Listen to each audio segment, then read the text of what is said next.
Once upon a time, there was a beautiful girl who lived in the north side of Chicago, and she was hired to go to people's homes and read stories to their children about princesses, and they were political Wait, are they ever political? They're not political. Never? They're not political. Like a suspense thriller? Or well, I'll do some scary stories sometimes. Well, Sleeping Beauty and stuff like that. Right. That's like messed up. But I have original content. You write your own stuff? I write my own stuff. Oh, I didn't. Really? Yes. Mostly, is that what you're reading?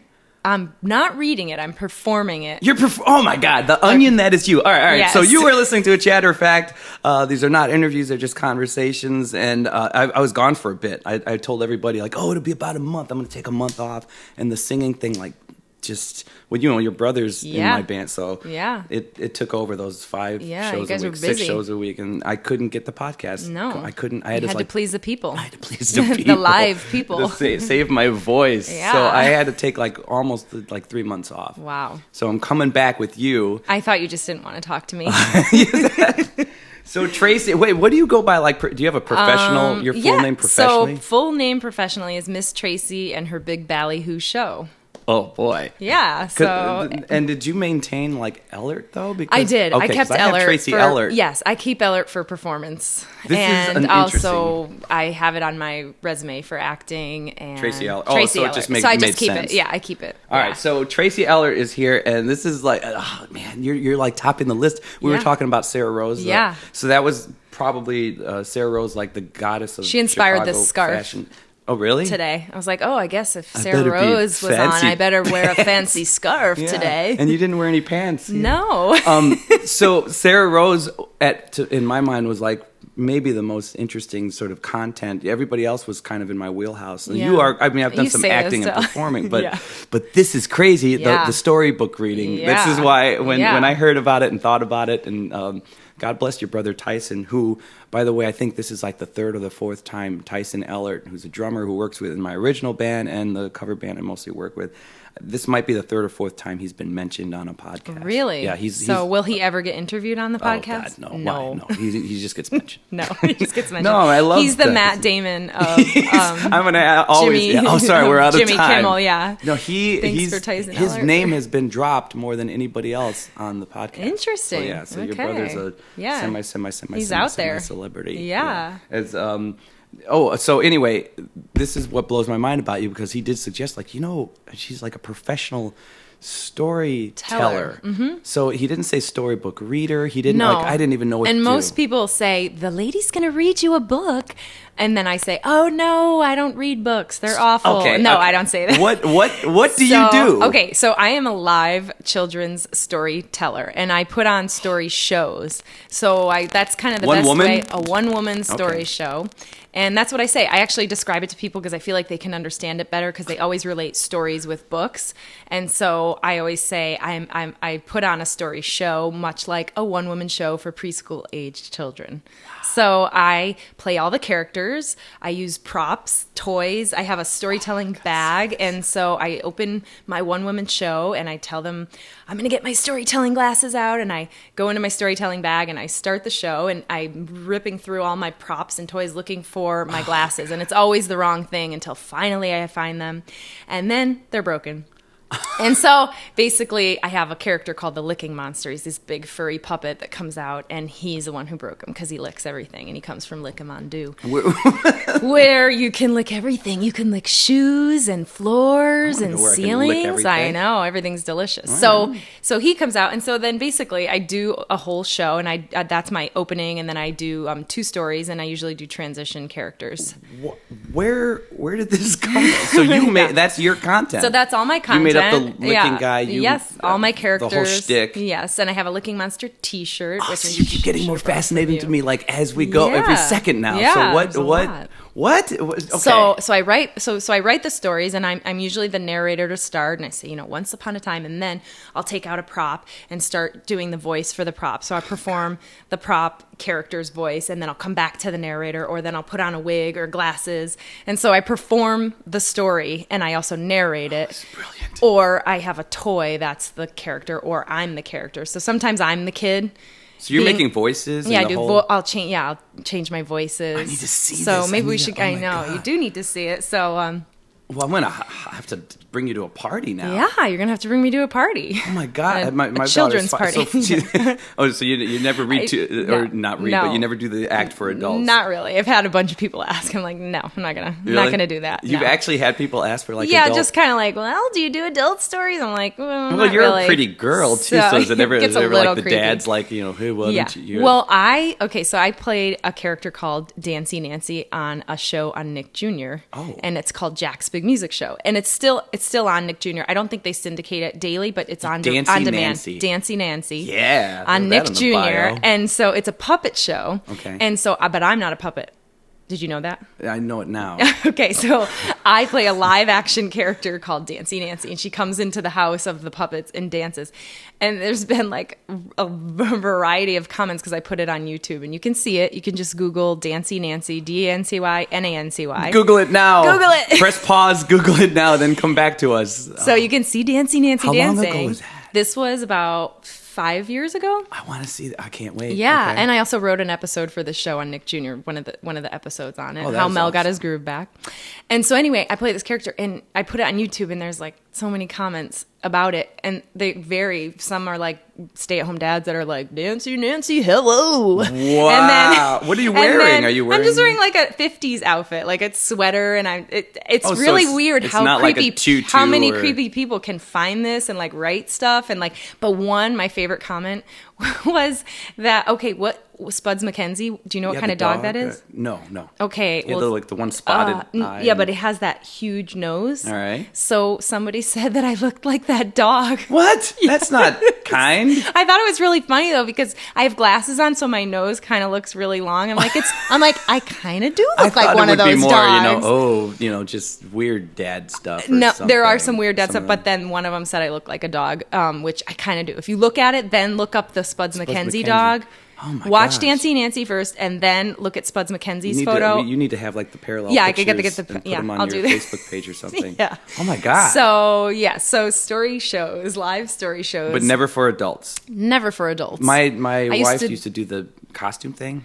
Like a character dress up. Okay. And she would be Belle and Snow White, but she would like show up as Catwoman, and it would always get a little weird. Yeah, it gets creepy. And it would be the dad, because they get a little like, oh, we're gonna have some alcohol here, and then they just can't stop. Keep themselves. It in there, like seriously. No, it's a kids show. Yeah, I think my very first storytelling show, I remember it was a Wizard of Oz theme, and I dressed as Glinda.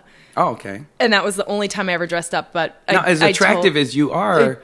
That's like a cool costume. I wouldn't say it's a sexy costume. It was nice. I mean, but I just remember feeling like I felt like I was in a box then for the whole show. Oh, okay. And I like to do characters and faces. And if you see my show, I'm very expressive, and I can make really ugly faces and really crazy faces. So that's kind of the biggest part of my show is I'm very expressive and use a lot of my. So that didn't cause any weird. So Glinda, she's too pretty. I need to be a little ugly sometimes.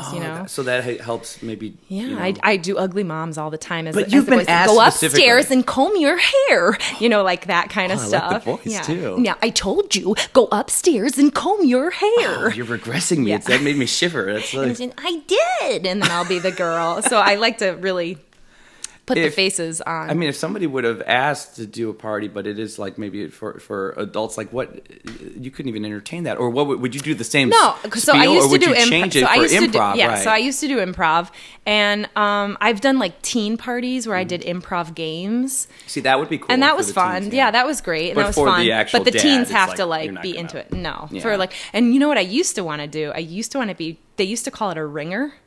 Have you ever heard of this? Oh. It's really cool.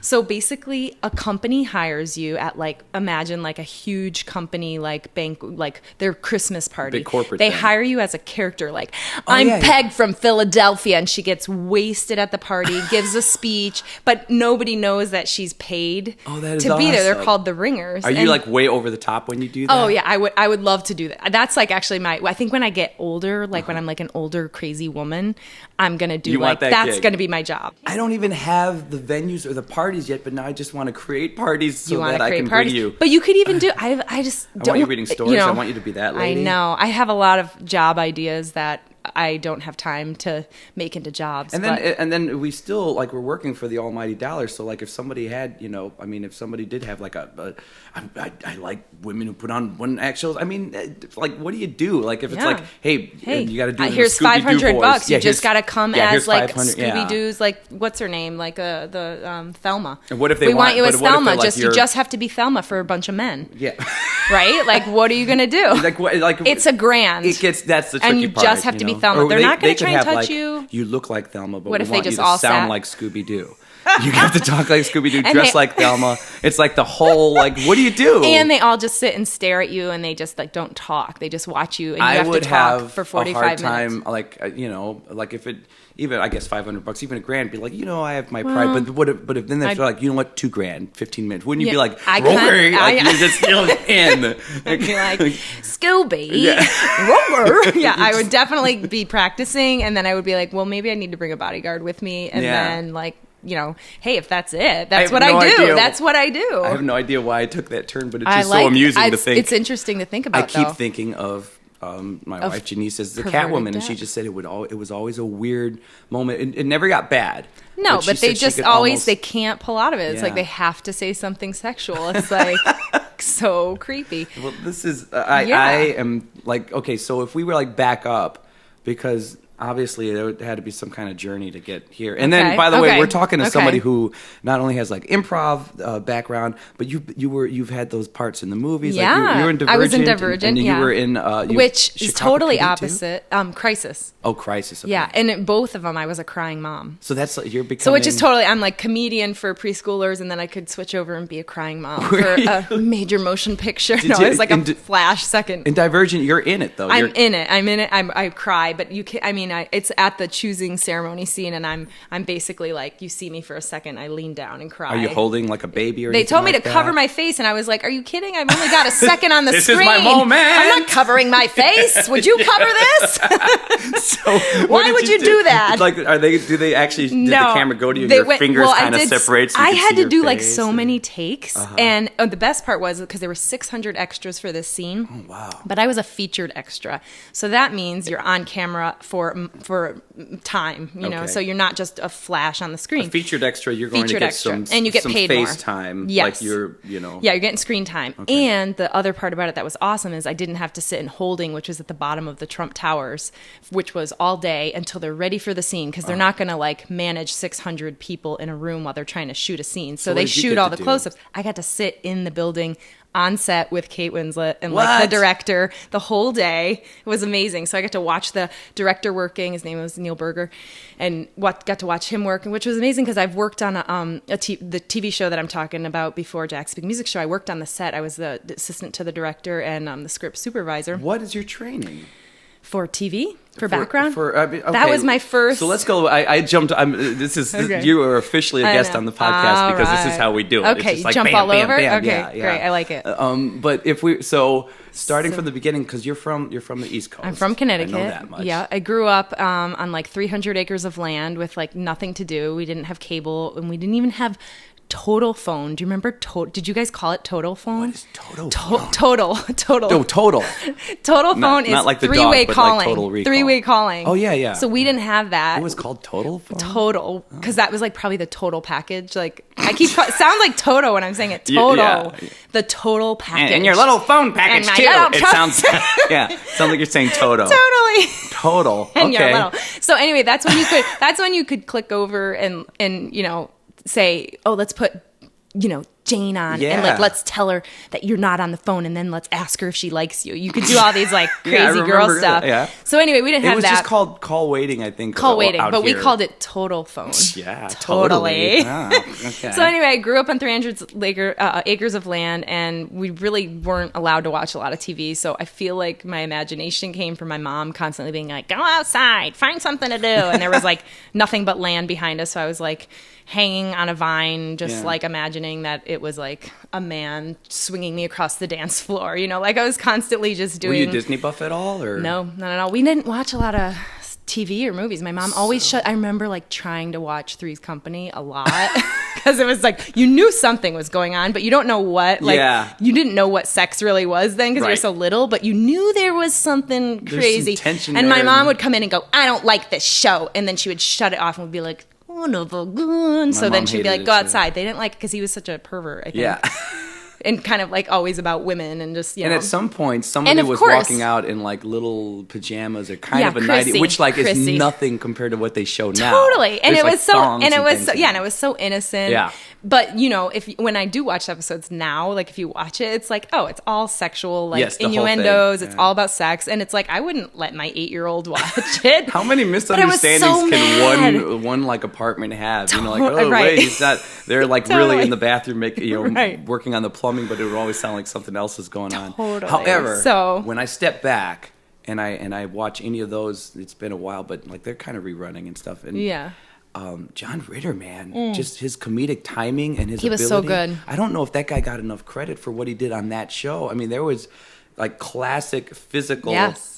And then I know. I don't think he did get enough credit. He was amazing on every level. That guy could deliver the and goods. He just was like a pro. Like, I mean, besides his timing and everything, it was like he knew the camera. Like, it seemed like he knew the camera so well and like how to perform for it and his strengths. And felt like that was his first show. Though, right? I thought I heard like him and the girl who played Janet were like trained. Oh, really? You know, and then like theatrically? Yeah, and then when Suzanne Summer came in, she was not. Yeah, I think that was like the first true acting. Like she never really did any. Oh, that's interesting. Real acting, like to that level. Yeah, you know. So. Yeah. So so speaking of training, and so I lived in Connecticut, grew up there, and then I moved out here right after high school to go to Columbia College for acting. Okay. Moved out with like a high school boyfriend and was like, I love Chicago. Was he in the arts too? Don't love my boyfriend. Oh, there it goes, just like that. No, yeah, I was like, this is great. You're not. Totally. How can I get out of your parents' basement? Because his parents moved out here, and they were like, they loved me. They wanted me to be their daughter-in-law, and I was like, okay.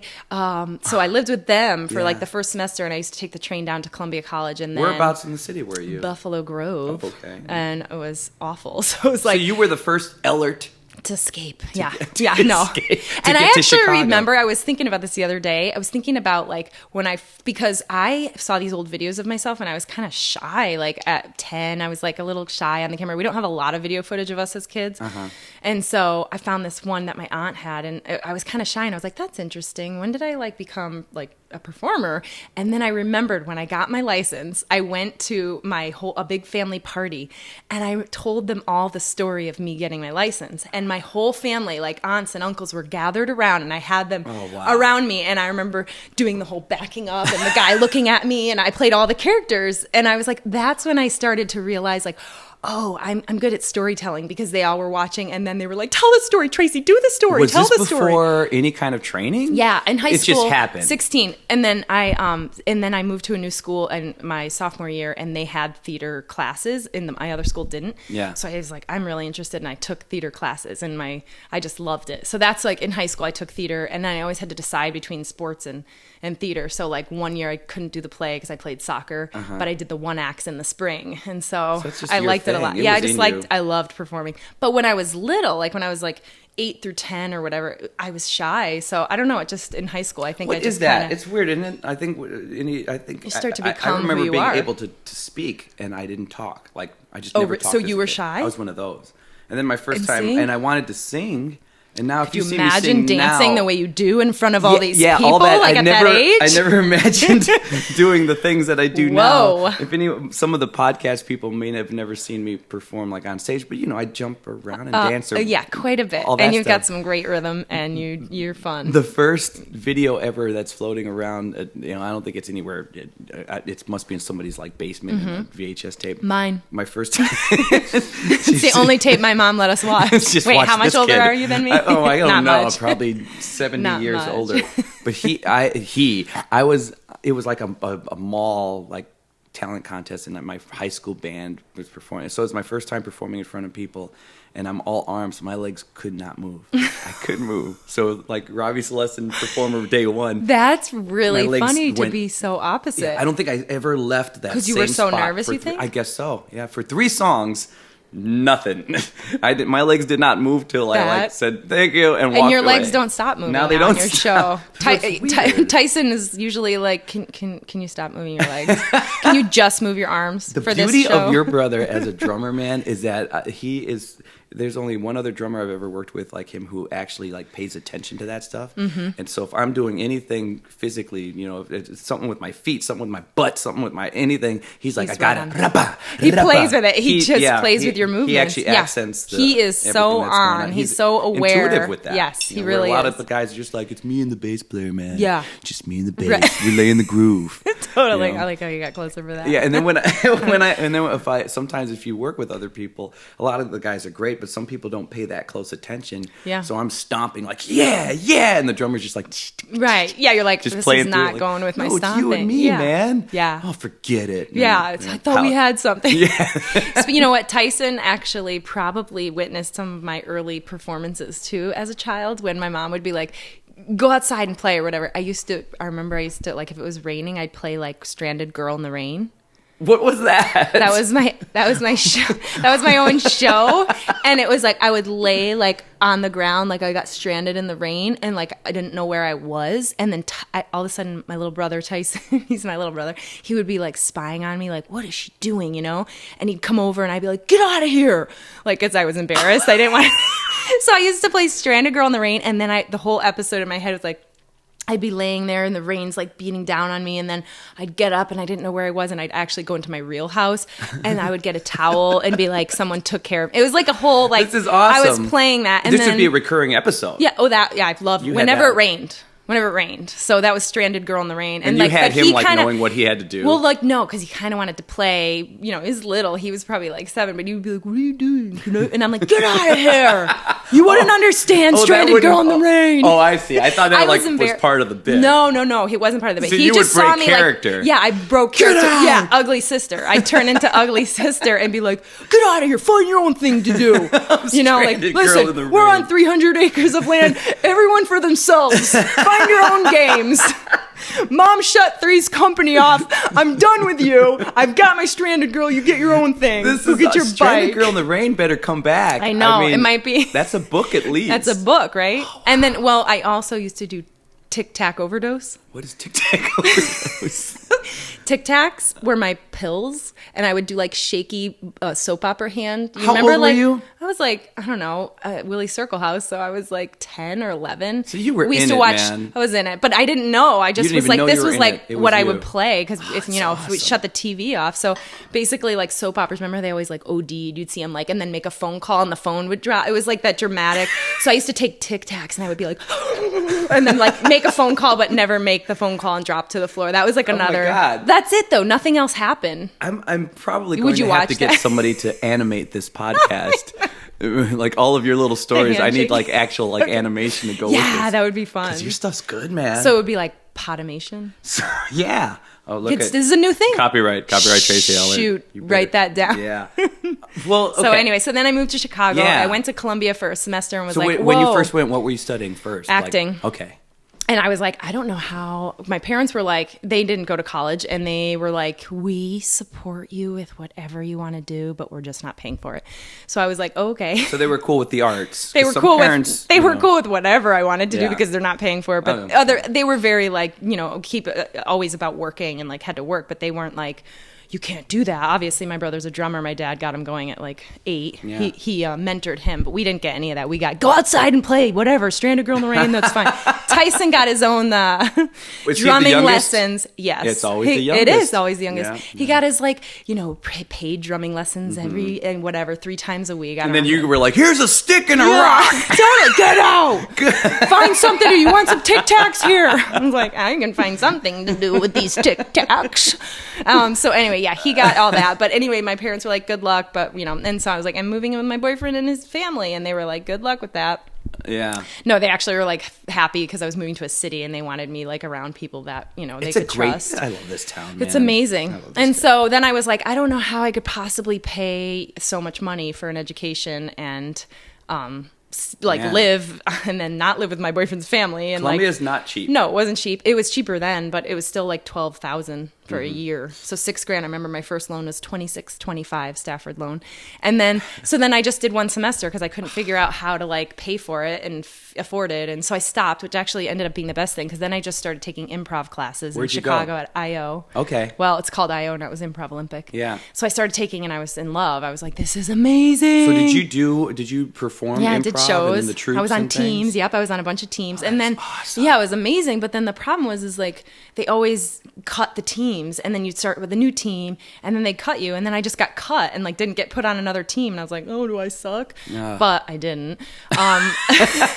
They did. No, but then I just got frustrated with that format because it was like, okay, well, I just want to perform. So then I started doing real theater training and then I started going to like Piven Theater and I studied there for a while. And at the same time I was going to community college.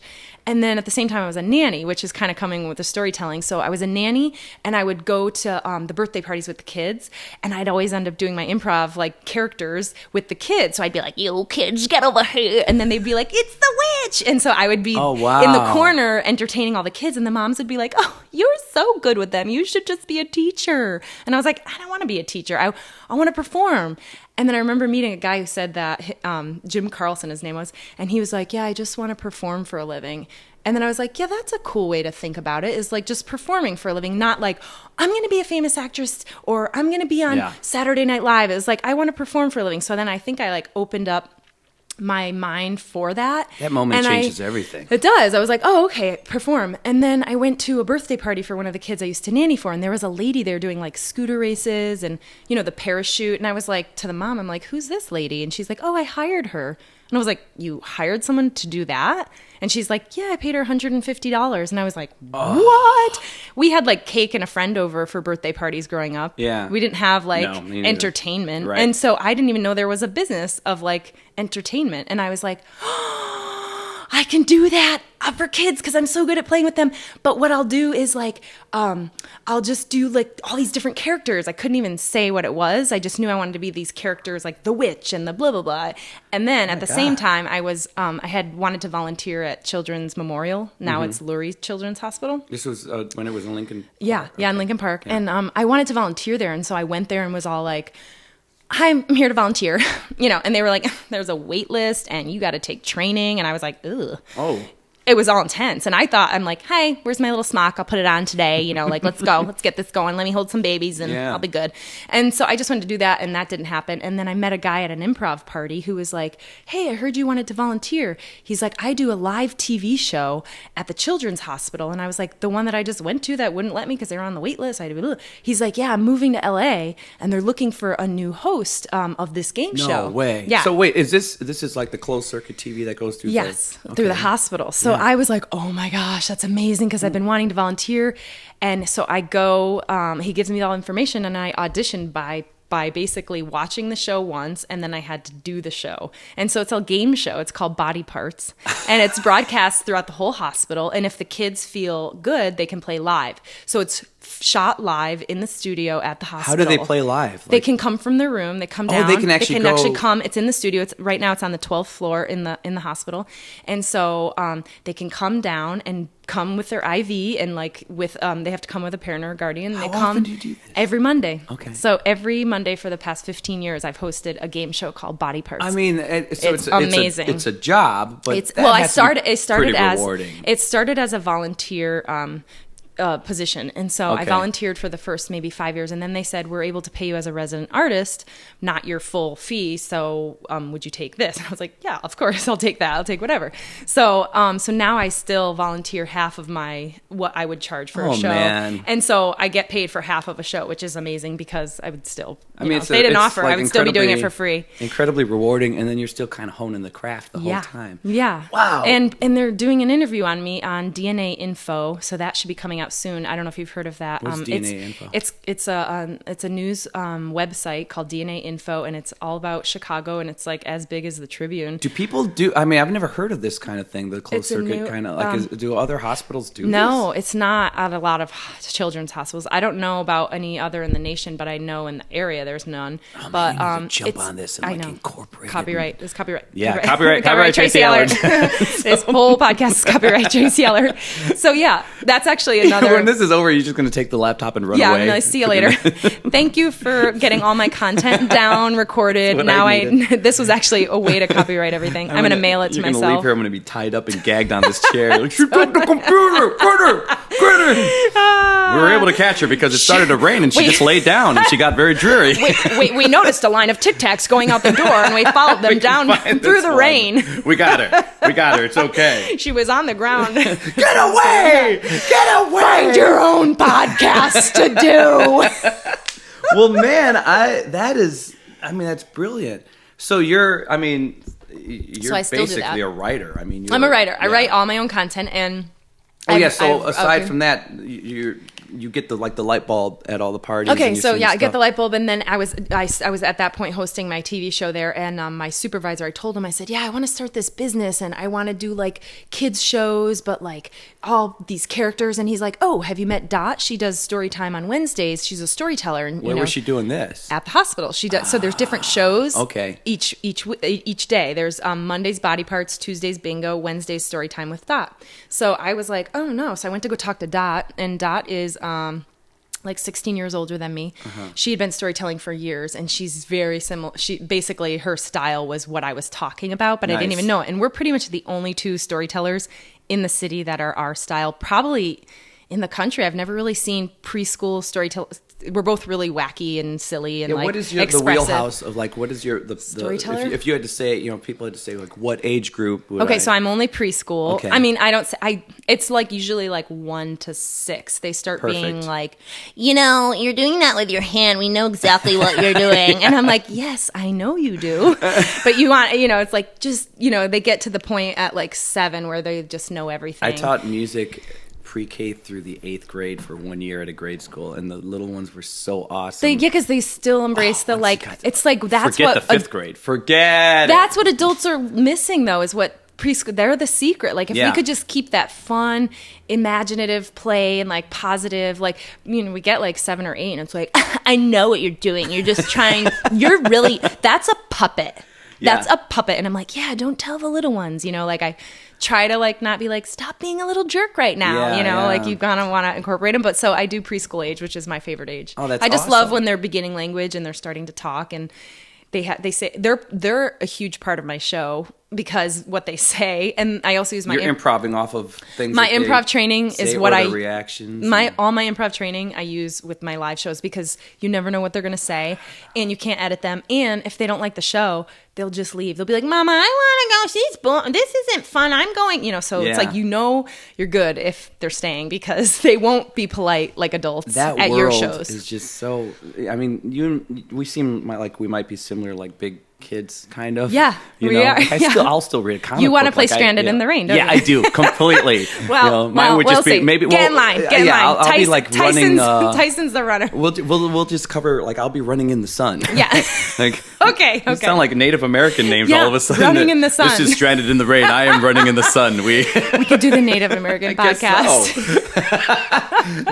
But that world, having a daughter, she's 5, so I know she's going to start teetering away. Yeah. But right now she's still, like, oh, let's play with my castle and my dolls, and you're a boy, so you can be Spider-Man. And do you enjoy playing? Oh my god, because it's hard for there parents are no to rules. Play. Right. I have a friend who's talking about his son once in a while, and he would say like, I don't know.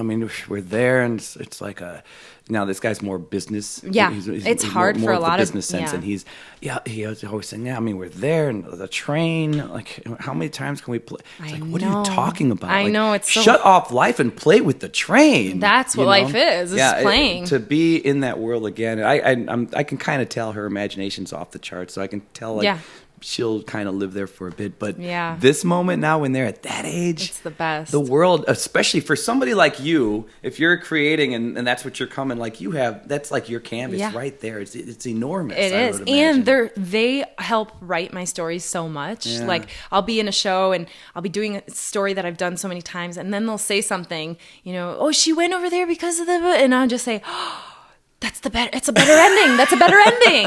Awesome. And it is. And it's like, and they it's just so fun to be able to see what they have to say. What you can do, because it's very interesting to be a one-person performer, yet still be generous at the same time, you know? Yeah. I know a lot of people that work in and don't want them to like not generous at all. Well, I know. It's in it, and I think that is the trick with working with young kids. There's been a lot of actors who have said to me like, "Oh, what a great way to make a living acting, you know, if you ever need anyone." And I'm like, it's not a job that just anyone can jump into. You have to be able to like speak to children and know how to work with them and incorporate them, because that's the biggest part is like they're going to talk. Bit of magic to you. Yeah, you got to have some magic. A little bit of internal magic. You got to have some. So you got a little poppins going on. I'm a little kid whisperer. Yeah. Yeah. So, if you could float, it would be golden. Oh man, imagine if I had wings. Yeah, it wouldn't be an umbrella because then you couldn't play. I know. What is it again? Stranded girl.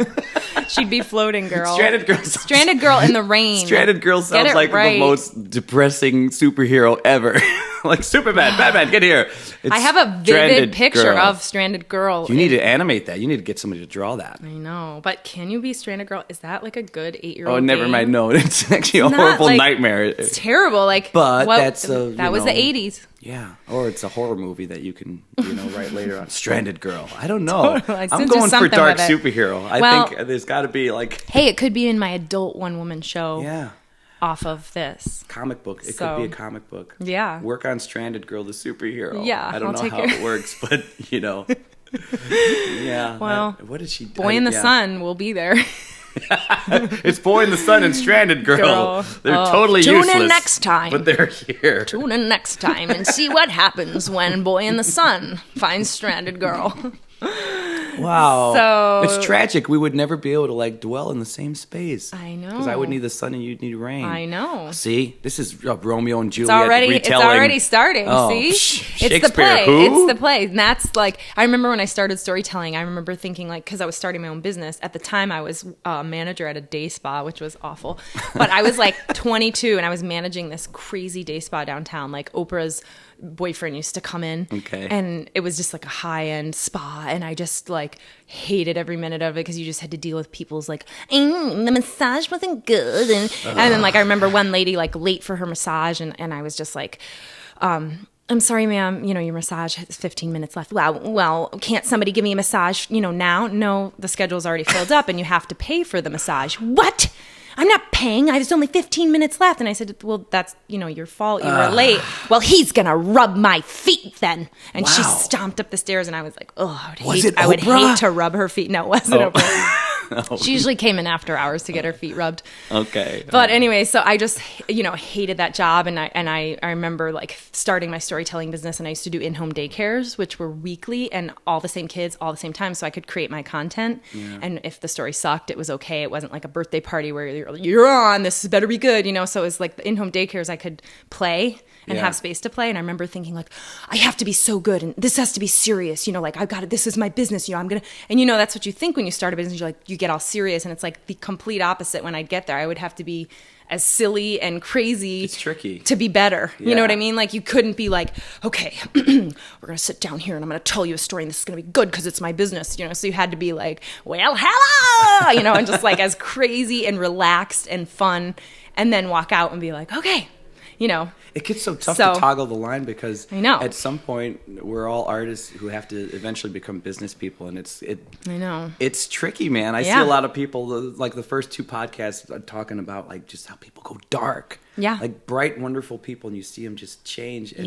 it's a tricky line. Yeah, it's tough. If you get the gear, you seem like you have the gear. That's why I have my Tic Tacs. Just bam, your Tic Tacs. I just bring them. They just help me bring me back down. As long as it doesn't rain, you are set. I don't want to get dark. I just have a few Tic Tacs. Yeah, I feel the same way about Snickers bars. Yeah, no, but it's weird. Like, thank God, after a while, I think if you don't let it get you down, right, you can have that just natural gears. Because if I'm having like a crappy day, I know something happens. When it's go time, it's go You can time. start to change your whole. Like, who do I think I am? Do I really think you can make a living doing that? And what are you? Yeah, how the darkness. silly! You're going to sing Jesse's Girl, and like right. like and it's you just like what am I doing? Yeah, But then the lights come on, the show starts. And people are having a great time. I don't know about you, but I we need them. We need the audience. Yeah.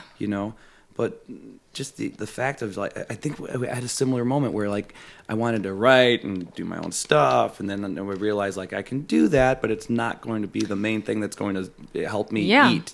So I can keep doing that, but I'll die of starvation, and I'll be stranded in the rain. Yes. You know. So, but once I like my improv teams were keep food on the table for me. It was whenever I got the call for the cover band thing, and they're like, "Oh, we're gonna 150 times a year, you know, sing Jesse's Girl, whatever." Right. Something clicked, and I remembered 13-year-old Robby who said, "I want to sing for a living." Right. You know, exactly. And now, not tainted. You know, and I deal with the elite. We're like a rich man's toy. You know that's probably from hearing stories from you.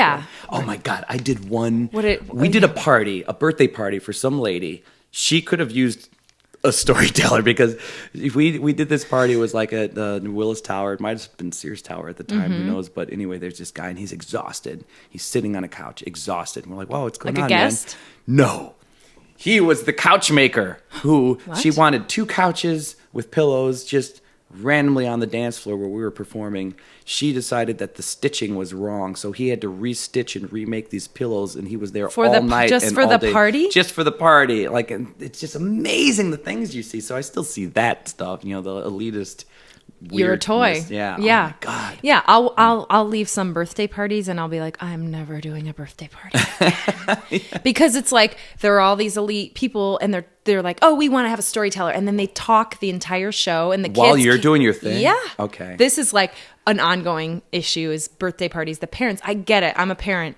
I want to talk to adults because you're with children a lot, and like I'm with children all the time. Wait, clarify. Are you saying like they're talking amongst themselves and it's really loud, or they are kind of engaging in the show when they shouldn't? No. They're talking amongst themselves in front of the show. So the kids are all seated. We're ready to start the show, and the parents are saying, "Well, you know." And I told her, I said, "You know, if we're going to go to this school, and I had my board, and that's I just dumb. And they'll be like, "Oh, it's cute," and they'll just keep talking, and then I say, "Hey, kids, tell your moms and dads to be good listeners." And that's the only that's your shut the heck up. Yeah, that's shut up. But then I go, go ahead, do it. Yeah, tell them right now. And then they'll be like, "Mom, be a good listener." Have you ever gotten the look? Yeah, they give me like are you serious? This is my house. I'm paying you. Yeah. And it's like, just go in the other room, guys. Like, go in the back room. I don't care where you go. Like, I can handle all these kids. But not when you're talking, because then they just get distracted. So is there a way to like? So yeah, I know about being rich people's toy, and then it's like you hired me for your kids, and you just want to show off your house and like talk, and it's like, is there a way to?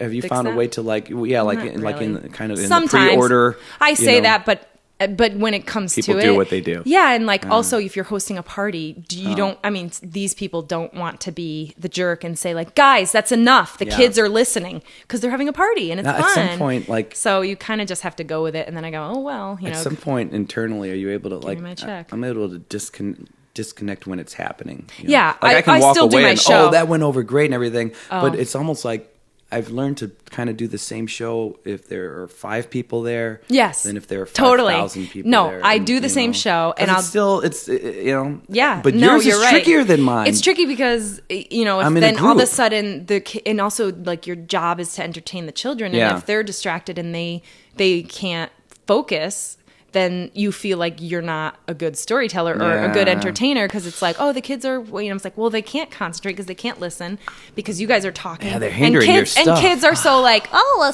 a cloud, or, you know, they're like, so it's hard wait a minute, what's that like? Let me stick my finger in, you know, so it's like, okay, you know, they need to be able to focus. So, you know, it doesn't happen all the time, but I do know, like, before I just keep the parents in the other room. They're welcome to like go, you know, I can handle all the kids. Yeah. Like I'm fine with a whole group of kids by myself. I can brilliant, capture though, man. So, it sounds so impressive. But I do think it's more difficult. You know, my dad always told me, you know, be a fan of whoever you're on stage with, and just think of the music, don't think of the crowd, and then they'll come if it's real. You know, because you believe in what you're doing. But then it stops me from, you know, I still work with some people who are like, oh God, this lady's looking at me, so, you know, just because I'm singing "Call Me Maybe," like, who cares? You're sing, dance, do your thing, and that disconnect.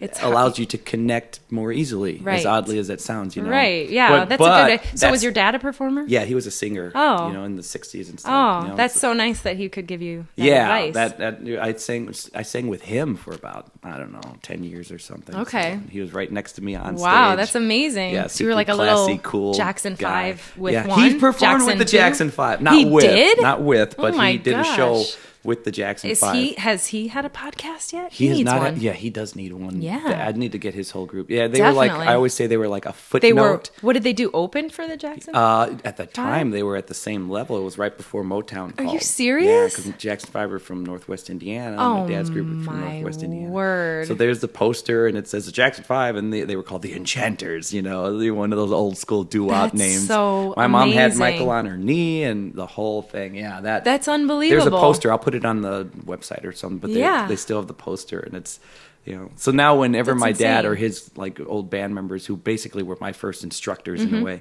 whenever they would talk about Michael Jackson, they'd all, and Michael, little Michael, because they had that whole night with this kid. That's amazing. Yeah. So you got your voice from your dad. Yeah. Not my mom. Worst voice in the world. Yeah. I love mom, but it's, No. My mom is an your amazing mom singer. sings. Yeah, and my dad plays the drums. But I remember, so my other sister has an amazing voice, but she is so shy. My mom said I was blessed with other talents. Oh, no! She did that? Oh, my gosh! Because I remember when I started to perform in high school, she kept asking my sister to do this song, and she's like, oh, Shannon's so shy, she doesn't want to do it. Because my sister she has to, close her eyes. She's got a gorgeous voice, but she gets so shy. Really blessed with other talents. And so I was like, Mom, I'll sing. Just, you know what? Don't worry about Shannon. Let me do it. And she goes, Tracey, you were blessed with other talents. Nicest way to say How you old were suck. you? I was in high school, and I was like, okay, I get it. and I tell everyone that, and I kind of work it into my storytelling show. Can't I sing? No, you're not. It's not that you can't sing. You're just blessed with other talents. Your singing talent is not to the level I would enjoy. Yeah. It's like the sweetest, most loving way to say you suck. It's like you're not at all good. And ask Tyson. He's like, he just says it not nicely. He's just like, yeah, no, you don't need to sing on this. We just finished a demo for a TV show. Yeah, so I want to hear about this too. So, okay, first off, how many years have you been doing the storytelling? 9 or 10 years since so you're rocking that out. 2002 I started storytelling. And if people what year is this? want to 14, hire you. 12 years I've been storytelling. So they go to beballyhoo.com. Beballyhoo. Beballyhoo. It used to be Birthday Ballyhoo, but I didn't want to limit myself to Bally? BALLYHOO, beballyhoo.com. And it's just the letter B? So 2 B's, yeah. BBALLYHOO.com. Cool, man. Beballyhoo.com. I can't wait to check this out. There's a commercial on there. You can see my storytelling prowesses in the commercial of my show. So people can, and I did that because a lot of people were like, oh, you're going to read a book. And I'm also not I don't like to sell myself. I'd rather that. So you get on the phone, you're like, I do a live show. It's like a one-woman show, and they're still like, huh? And so I made this commercial so they could see. I just say, go right to my website. You can see my style. I play the characters. I have props. Why use costumes. Is it sometimes, people who are kind of, outwardly social on stage or even in life, but when it comes, and you want the attention. We want people to love what we do. Right. But I can't, what do you, I'm really good. Well, you can say that. Yeah, it's just strange. And you have to prepare, I feel like, the pitch too. You know what I mean? The elevator pitch. Yeah, and you just have to, and also my show, I just feel like you have to see it to know, because also there's not a lot of storytellers like me. I mean, I've heard of book readers, or there's storytellers that just speak, that are more for adults. I want to see this. I can't wait to see. I have to see this. You can come November 14th. What's November 14th? I'll be at the Bookseller in Lincoln Square. Oh, nice. At 11 a.m. Is Molly in school all day? Maybe I'll see if I can skip school. You don't need school. The lesson out there, kids. Actually, my stories all have really nice lessons too about not making fun of kids or that's cool. Being generous or being kind or sharing. So there's a moral somewhere in there. There's always a moral. Yeah, it's always based on situations that kids are going through. So you're creative, you're hilarious, but then you'll make sure there's a little bit of an after-school special vibe. Totally. There's a story about these two little girls and their Beanie Babies are my props. One has wild, crazy curly hair, and it always hurts to comb it, so she doesn't want to comb it this day, and her hair's all in her face. And when she gets to school, everyone starts laughing at her. So I explore the whole idea about laughing at someone, and I phrase it as they thought she was being silly, so they started to laugh because they thought she was trying to be silly, but she wasn't. And she didn't like it when they were laughing at her. And so she got really sad about that. Well, then another girl comes along and she's another beanie with the hair sticking straight up, like the troll hair. Yeah. And she always liked to make people laugh. And then I go, I can relate. And then, so she comes along and then she's like, what are you so sad about? What's the matter? Huh? And then she's like, everyone's making fun of my hair. And then she says, oh, let me tell you a story about my hair, because her hair's sticking straight up. And so she goes and combs her hair and runs down the stairs. And as soon as she runs down the stairs, it comes back up. Oh, wow. And so it's this whole big story, but the moral of it is like also about like making fun of people, but also like, you got to comb your hair and get ready for school, but then also about making people laugh and like enjoying laughing that is at so yourself, awesome. And like, so there's all these embedded, like, the parents get it. Because it doesn't do any good. I mean, like I don't know. I at definitely that age, don't. if it's just goofy and there's nothing to be learned, like something. Right, like that. Yeah, because they're still getting That's older why my new TV show is going to be a hit. So how did this happen here? You obviously it's working out. I mean, so it's doing the storytelling. Content, yeah. And then I started like wanting to do more making videos for children. So you made a pilot? So, well, first I started like investigating and I wanted to learn more about behind the scenes. So I found this company, Spiffy Pictures, which is a local company. Nice. And the creators and the creators of the company and creators of that show, Jack's Big Music Show. Mm-hmm. One of them is Cookie Monster, who you might know. Yeah. So he created the show called Jack's Big Music Show. But before that, I went to them and said like, hi guys, do you want a free intern? Like, I don't go to school anywhere, but because I just finished like my associate's degree, and I was a storyteller at that point, so I wasn't going to school. I was doing my business, and so I said I'd love to I want to learn, because they were making their own TV. They were making these videos for they're called interstitials. They were making them for this company. It used to be Noggin, now it's Nick Jr., but Noggin, and so they were like, yeah, sure. So we love free help, and so I started to become friends with them and learn there's the other side of the business of like making children's media. Wow. And so I really wanted to get into that with my stories and start turning my stories into like videos. And so I learned a lot from them. And then basically they hired me to work on the set of that show. Once they got that show, I'd already been interning with them. And then once they got Jack's Big Music Show, they hired me as the script supervisor, which was amazing because I'd never done that. And I worked on the set for 2 seasons. I got to meet Jon Stewart, which was amazing. And he knew my character, Dancy Nancy. How did you make the jump from like being sort of behind the scenes to getting on stage? Well, because they knew I was a storyteller. So they knew my whole background. Okay. And they said, we wrote a character for you for the show. And I was like, awesome. Yes. So they were like, she's called Dancy Nancy. And you just come on and dance. And I just come on for the dance party episode and I dance. And I'm just like this wacky dancer. So this is you might want to watch it and steal some of my moves. I can do that. You probably I'm always trying to Copyright learn. Tracey Ellert. I'll let you have them though. So anyway, I'll have to write that somewhere on my body every time I bust out one of your moves. Yeah, just do it. Lift it up. All right, I'll get a tattoo. Put my website on there next to it. So anyway, they knew. I mean, and I had been interning for them for a while, and then they're like, we got a show. We're gonna hire you as the script supervisor so you can work on the show. And then I got to learn how got to watch Cookie Monster direct. I got into all these amazing puppeteers. I mean, like Big Bird and the new Big Bird. When you're bringing yours to life and you're doing like the show content, you need the audience because wait, let me like back up to like when you're like at home or wherever you are when you're creating. You're creating kind of like a model more or less of your story. But then like are you just creating like point A and then point B, like beginning and I use ending? my improv to get me there. Yeah, okay. Most of the time. So, and I'll use my improv. So you have your moral, you have your idea more or less. That's when I'm creating. There's stories that are set, and I know how the story goes, and I've done that story so many times that I know. But I'll still improvise. I never write down what I'm saying and memorize what I'm saying as the character. So, so whatever, and I'll play with it. And that's what I like because I can bring more, something different to the story every time. So it doesn't feel, it's like you're singing the same song. Yeah. You got to do some different dance move, right? A little something to make it like, so there's a ton of, I have maybe like 30 stories that are set that I know what happens in the story, that I know the dialogue, I know what they say to each other, and most of the time it's the same dialogue, but I'll improvise. And then also if kids get involved in the story, that also is something new and fresh, so that's fun. But then if I'm creating a new story, then I'll say exactly like you said, I know I got to go to point A to point B. I don't know how I'm going to get there, but I know it's going to be about this. And like, so I just made up a new story about, like, I was like, okay, it's about the sun and it's kind of us, sun in the rain, and how together they make a rainbow. I know it's happening. It's happening. It's coming full circle. So they make a rainbow, and I was like, oh, this could be cool about like fighting, and when you come together and you play together, they can make a rainbow. So That's brilliant. That's great. I don't really have like set props yet. I did know that, like, you know, those pop-up tunnels that the kids play in? Yeah. So there's one right behind me. Oh, is it rainbow colored? No, it's what actually a Lion King. Shoot. Okay, if you ever see one that's a rainbow colored, I will call. Yeah, I need it. So it's like boom, and it pops out like a rainbow. So that's my prop. Because I had seen that. I was like, ooh, this is so fun. It's either going to be a rainbow or barfing. Because, you know, it's like, and it would come flying out. So, like, that's fun. Okay. So I'm going to do a barfing story, which I haven't done yet, but I'm going to do something about vomiting because I'm sure kids want to talk about that.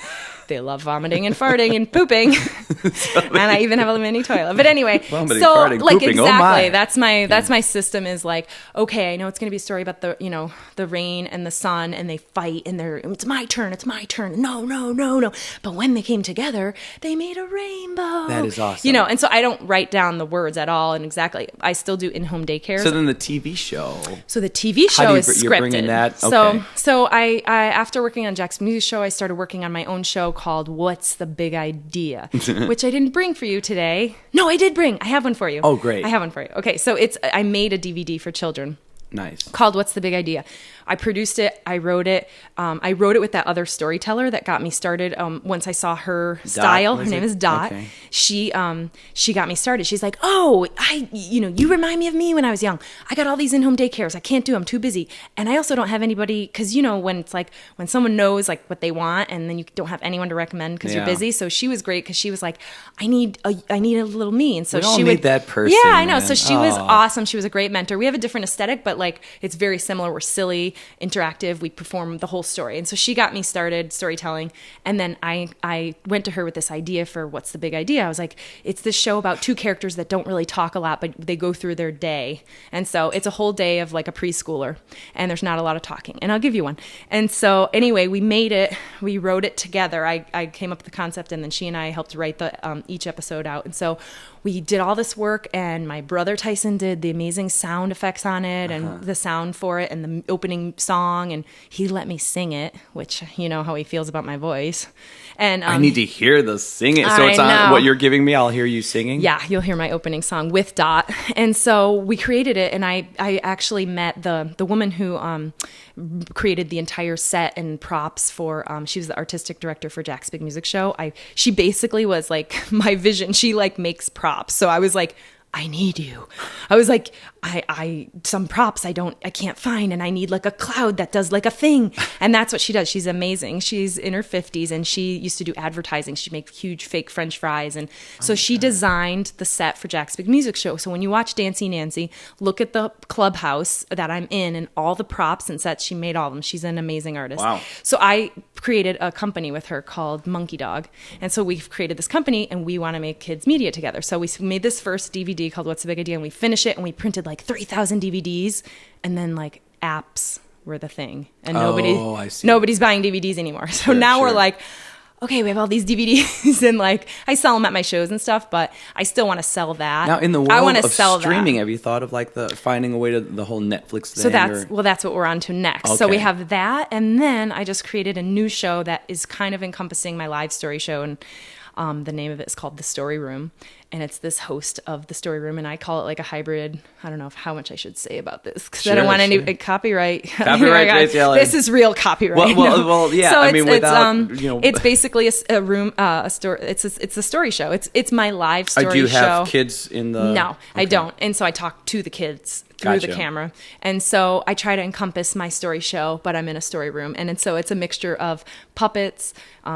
I play all these crazy characters, and I have wigs and glasses, and so I'm many characters. It's kind of like Carol Burnett's show, maybe. I don't really remember that show, but like you. It's all me, except for the puppets. There's one puppet that's not me. I hired we worked with these amazing puppeteers.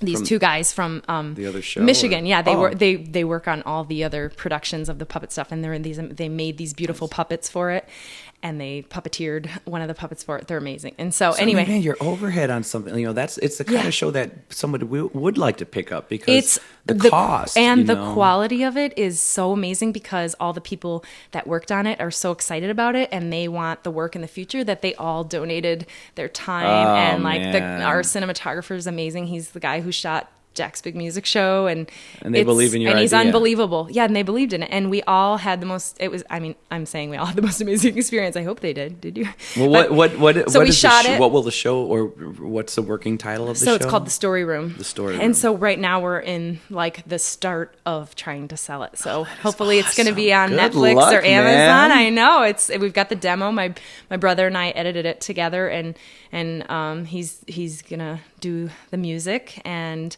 the opening music, and there's a couple other sounds bites in there, and it's unbelievable. Man. And I'm really excited about it. So that's my thing is like this show it's amazing. We love it. And it's all about finding your own way. Like there's everybody wants to be an actor or singer or whatever, the artist people, but it's just I think it's being open to be your own muse. Yeah, you know? And being open to like back in the day when I was like, I just want to perform for a living, and it's like, okay, I've been drawn with children. Like I'm good with children. I know I'm just always. You took yourself right out of nothing against that world, but you took yourself out of like that cattle call, that race where it's just is everybody's doing this. Everyone's going to audition for this role. Everybody's going to try to get this Playhouse gig, you know. Yeah. Like you made your own Playhouse. Yeah, that is exactly. Awesome. And I would still love to be in a movie and like on a TV show and stuff, but well, then how did that happen? Like while doing this, you got an agent? Yeah, I have an agent. Okay. Yeah, because also I was like, at the meantime, like it'd be great to like be able to get some more cash for, you know, commercials or something. So I got an agent, and that was after also being on Nick Jr.'s show that I was like, okay, you know, maybe could be on some other TV shows. You springboarded from that to get an agent, kind of? Well, I knew a friend. It was actually a friend opened an agency, and I talked with her and was like, okay, let's do this. And so I signed on with them, and I auditioned for a lot of commercials that it's like, so bad. So bad. And it's just, you feel bad after leaving. And you're like, I could have done that a different way. I'm like, I could have said that boring sentence like so many other ways. You know, it's not that fun. But then what was amazing is I got the call one day and they were like, do you want to audition for a featured extra part in a movie called Divergent, Kate Winslet star? I'm like, yeah. So I had to go and audition. I had to go cry on demand. You had to cry on demand. How did that work out for an iPhone for the assistant director? Get out of here. No, in front of the two other women who were auditioning. And we had to like sit in this. Who went first? It's me. Oh, I know. And I was like, "Don't steal my cry." This is stranded girl cry here. This has been perfected since stranded girl was crying that she got stranded. So I had to like, and then actually it was really funny because like I had to cry. And so then when we actually shot it, they did a bunch of takes. You know, obviously it's not, but I was like in my head secretly like getting pissed at Kate Winslet because I was like, you know, you're getting paid a lot. Like, don't mess this scene up. I'm not getting paid as much, and I'm crying. I'm doing a lot more work than you are right now, Kate. I didn't say that to her. I was going to. How hard was it for you to get to that place where you had to cry? It was. I'm not like an easy crier. Like I don't like just start bawling. But so it's easier because I have a child, and so I just used that as a trigger of like anything. Like, and it was a scene about a mom losing her child. So like I try to just like, but it takes me a while to build up to it. So like I can start getting into it and like absorbing the character and the sadness. But then it's like, then they're like, cut. We're gonna do it again. Okay, and then I'm like, wait, and then I have to like redo it. Oh, so man. When you're it's actually really nerve-wracking. Extra, I mean, they probably don't give you as much love and patience. Well, naturally. they're not even, it actually wasn't even, the scene wasn't really even just on me. Like not everyone, you know, so it's like this thing's happening, cut to the mom, you know, so like they're shooting me with that camera. How many times did you have to cry, do you think? I think like 15 times. Oh my God. And I was like, Kate, get it right. No. I stood up at one point. I was like, that's enough, Kate. Okay, you get $15,000 for that line. What is Kate? Can't you get it right? Delivering a line and you're like, over here bawling. No, the scene, no, it's actually a kid. My son goes up and like cuts his hand and he drops blood into the other bowl, which is like and I have to watch him do that and then cry. So she actually wasn't in the scene. I thought it was funny to like get pissed at her for like being some featured extra. Like, the Academy Award winning, like enough. You went get to her. It right. You went to that was a really good cry. You went to her trailer like just get it right. No, like, I'm not even in this scene. Trying to, just get it right. They're pulling me. No, it's fine. It's fine. I'm a featured extra. Kate. What is your name? Ma'am. I'm in this movie. Oh my God, aren't you fancy Nancy, Dancy Nancy? Don't you know who I am? You don't even have the name right. Oh. It's fine. I'm Dancy Nancy. Let me talk to Kate. Kate? So anyway, it should have been you instead of Leo. Yeah. You should have sang. You should have sang. Oh wait, I'm crying. Roll film. I'm crying now. I have it.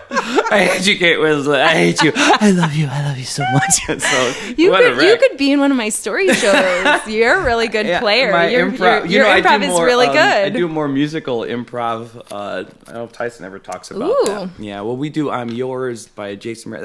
Break A is the easiest one. Yeah. And usually I'll ask somebody in the crowd something about themselves, and then I'll write a song about them. Oh, and you do like an improv song? Yeah, I'll do like an improv song. So cool. Yeah. They had at I.O. there was a team called Baby Wants Candy. Oh, okay. And they do an improvised musical. Have you ever seen it? No. You have to go see it. It's amazing. You'll love it. I'm so mad. A friend of mine. You have to take your wife on a little hot date and go see it. I can't remember his name.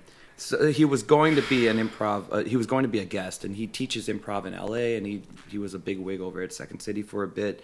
But anyway, he got me free tickets to I.O. because when he comes to town, he could just walk onto the stage. Well, they're called the Deltones now at I.O. Oh, really? Because Baby Wants Candy, the group that formed it, wanted, I think, more money. Oh, but you should have. Your brother had an invite. I had 3 free tickets. Nobody was able to go, and then he bailed at the last minute. He should have just told you. I know. Well, now you're in my you should go see radar. Baby Wants Candy is here, but they don't play at I.O. anymore. It's somewhere else, but you should go see them. It's an improvised musical, and they're really awesome. And actually, you should do it if you're interested in performing. It's great.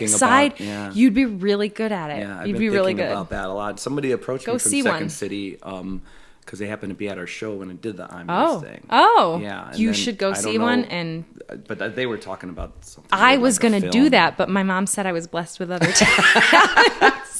So I was like, I can't do the improvised musical. So, oh well. Well, yeah, but I'd like to get more into where you're at. Like I've been wanting to take improv. I've been talking about studying more improv. It's so fun. So much. It's just so fun. I feel like it keeps that playful energy alive and it's become so popular. I mean, ever since the whole Who's Line thing. Yep, Who's Line, and now Saturday Night Live. I feel like it's yeah. So much bigger. And then those guys are like Wayne Brady I think has his own running Vegas show. Yeah, I'm sure. He's doing just fine. Yeah, I think that's where he does his game show because he's whatever. I can't remember what game show he hosts. But then he does an actual running Vegas show, and it's just his improv all night long. Yeah, that's so fun. It's out there. So there you go. See, and keep that open channel to what you do performing. And maybe you that's won't. Next. Maybe Jesse's Girl will be history for you. And I'm always searching for something, and I'm okay with where I am. Because the gig that I have, we were just talking about, I might be going to Cancun, and and then your brother's coming with me to Alaska.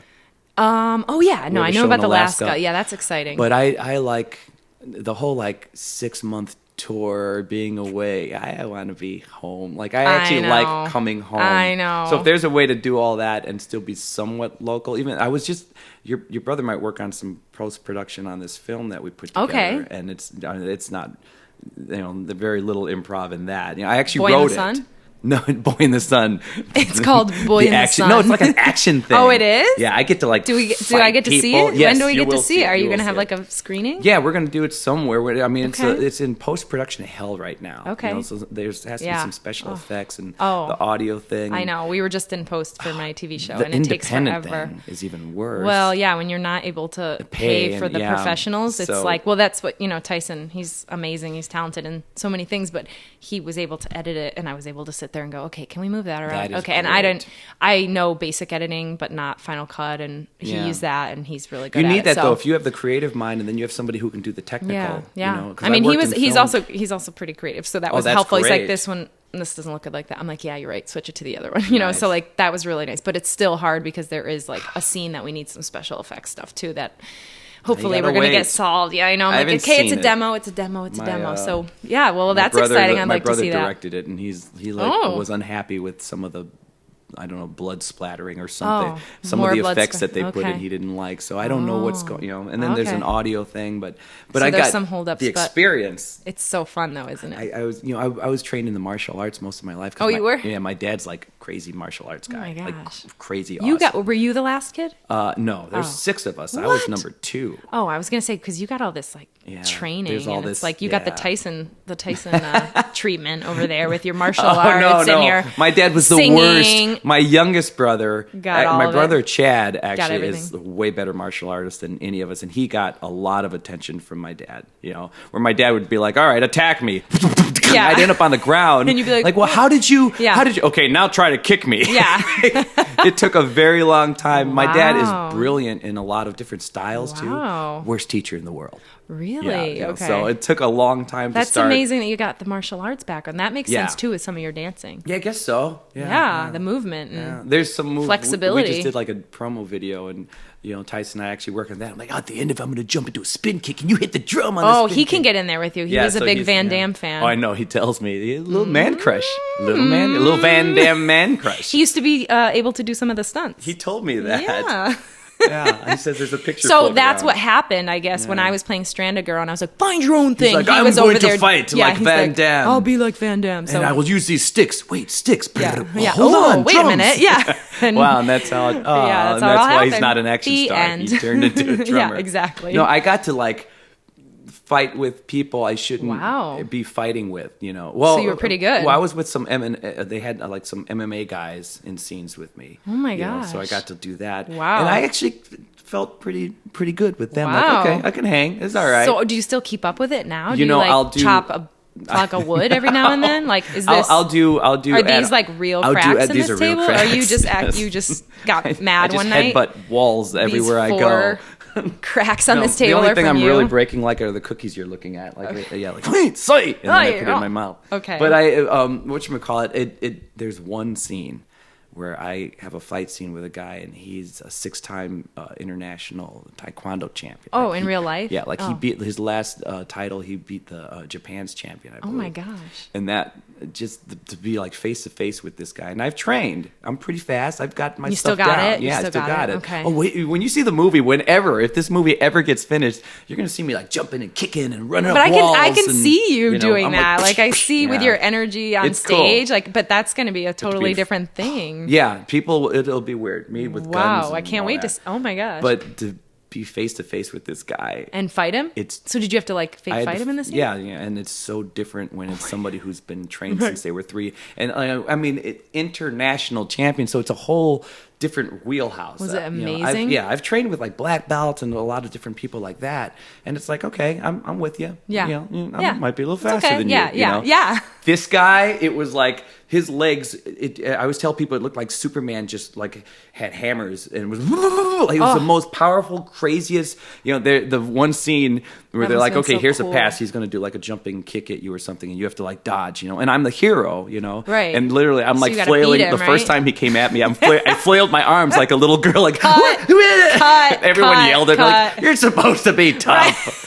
But it was unnerving. And then there's one scene where he's supposed to kick me in the chest. I'm supposed to take a kick from this guy. You're and he's just said, you're who wrote this? Yeah, and he's from maybe Saudi Arabia. I can't remember exactly. I think that's his homeland. But he's the sweetest dude in the whole world. And he's like, hey, don't worry.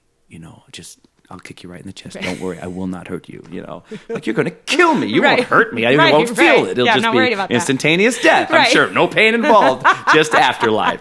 But then, he comes like a bull, just raging at me, jumps in the air, throws his kick, looks crazy. And then when he gets to me, it's just a little tap, like a love tap. So the control that he had in his body. So don't you kind of need to be a stunt person to do that? Well, I used to do a lot of stunt work in some earlier independent films. As work? Now, I didn't jump off of, I'm not crazy I'll do what I can do. I've jumped into running cars and moving trucks. All right, and you'll mostly, do some.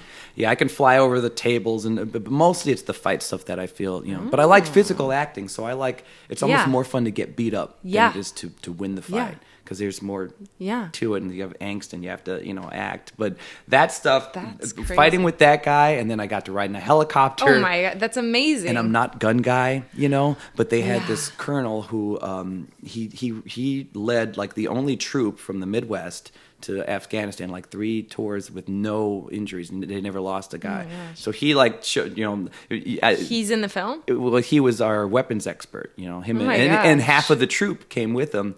So I'm not gun guy, but they had me, Yeah. So if you see me early on, there's scenes. Can you tell you're not gun guy? No, behind the scenes, there are a few things where the clip's falling out. I'm like, I just, and his head's just in his hand, like, oh my god. Yeah. But then by the time I get to the movie, wait till you see me, I'm like, yeah, I totally look like I know what I'm doing. I want to see it. But those experiences are just so. I'll trade you my DVD for your film. Yeah, absolutely. I'll get you the free whenever it really, because they're going to. What are you guys going to do with it? At first, I know they wanted to just push it right through the film festival, because it's a little different. It's like a spy thing, but it kind of looks sideways at the genre. I like to have more fun with it. Okay. There's a scene, I guess it's a spoiler, but I don't know. At the rate, nobody may ever see this thing. I got such a kick out of one of the, I think it was one of the Mission Impossible movies. They have Tom Cruise, he's on the phone, and they say something like, a mile due west. And he sprints this mile, and then he gets to this point where he has the fight of his life. Right. And I thought, well, that's just weird. Yeah. So in my movie, I actually wrote a scene where I'm on the phone, and they're I even added a half mile to it. A mile and a half. Right. Due so west. Ridiculous. So I run this thing, and I'm with a younger agent. And I'm starting to trot. He's like, I've got it. And he just sprints, like Mel Gibson in the 80s. And when he gets to the end of it, he just gets his butt kicked. He just gets his ass kicked. Right. Oh, good. Because when he gets there, he's like, yeah. And you do that. Yeah, I'm like, that's reality. Yeah, exactly. Oh, we're going to work together. Yeah, we are. Because you would work in something like that. Yeah, I would make you an improv crying mother. Yeah, I could be an improv crying mother. Tells stories. Yeah. But wait a minute. Outside of that realm, if you had the choice of something you'd want to play, what is there a role you would be interested in sinking your teeth into, I would love to do some. I feel like this sounds horrible, but I do you remember Monster? The Charlize Theron. I never. I'm really good at characters that are kind of crazy. Because she's a little dark and crazy. Because when you see my show, I can do really ridiculous characters and crazy, creepy.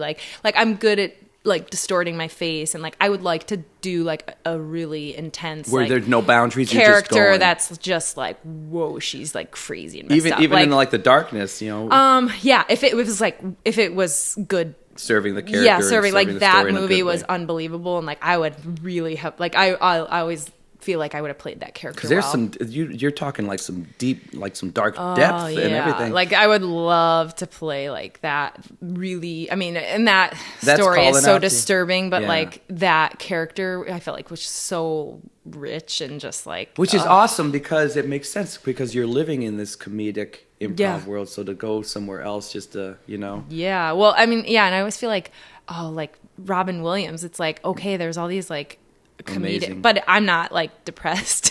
Yeah. But there's a lot of these amazing comedians where you're I just find it so crazy that because I feel in comedy you're really on I am anyway. I'm very honest in my shows and a lot of the time I entertain the adults in the kids show because I'll say something really honest about parenting or something that they can relate to. Have you ever done stand up? No, but actually I was going to do some recently. I would love to do stand up, but really? I have some stuff written. And actually my sister-in-law, Tiffany, did stand up for a long time. Right. And, I'm aware of that. Yeah, Right. we met in the comedy world and then introduced her to my brother. Really? Oh, yeah. It's all your fault. It's all my fault. So she was one of my good friends, and then my brother was I'd like that good friend for myself. And I was go away! I was only if you share with me. So now she's my... You didn't give him the go away stranded best girl. No. You find your own friends. My friend, my game. No, I was share her with me. No. So now she's my best friend's sister-in-law, I have to say. Nice, she is. Man. But she's funny. She's awesome. Yeah. So she did stand up when I was doing improv, and we met. Those worlds crossed, and so we just went to see a stand up. There's an open mic stand up, and we just went to see it, and we were both saying okay, let's do it, because I've never done stand up. So, but I've done a one woman show, which I feel is similar, but it's different format. Oh, and then every day, you're doing it. Yeah, I'm doing, but I did an adult one woman show. Really? Yeah. So when I was taking theater classes after the improv world, after that I started doing theater, and then I wanted to do a one woman show, and so then I wrote a one woman show, and this was at the start of my storytelling, and so I did this one woman show about my childhood, a character in my childhood, and it was amazing. So I love that. It's all kind of related. It's playing all these characters in my one-woman show and stuff. So yeah. And then obviously, I mean, a comedic role would work for you as well. Yeah, I would love a comedic role too. Yeah. I mean, I'm not like gonna like try to be exactly like get into the whole pool of like I want to be a famous actress. Like I feel so lucky and so blessed that I've found this calling for me as a children's storyteller. Like I feel like it's made for me, and I love it. I mean, I can't. You created a safe haven. Yeah, and it's just unbelievable that I get to make kids laugh for a living. And like sometimes I'll walk in and the kids just like cheer because they know me. Like so I'll come to some in-home daycare and they Tracy's here.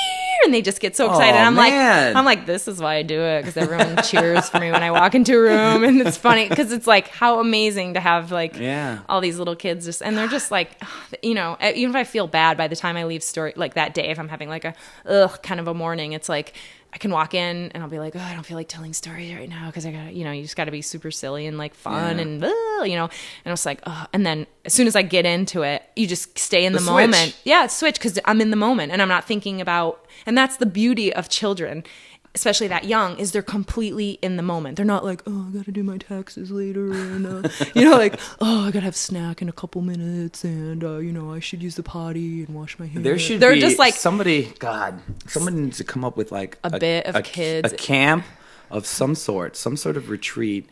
Kids that are not in the moment? No, I think that... right? These children are not in the moment. Take them away. He's been talking about snack time for 2 minutes, and we're playing kickball. You're going to never come back, land. Yeah, what? Totally. No, this sounds terrible.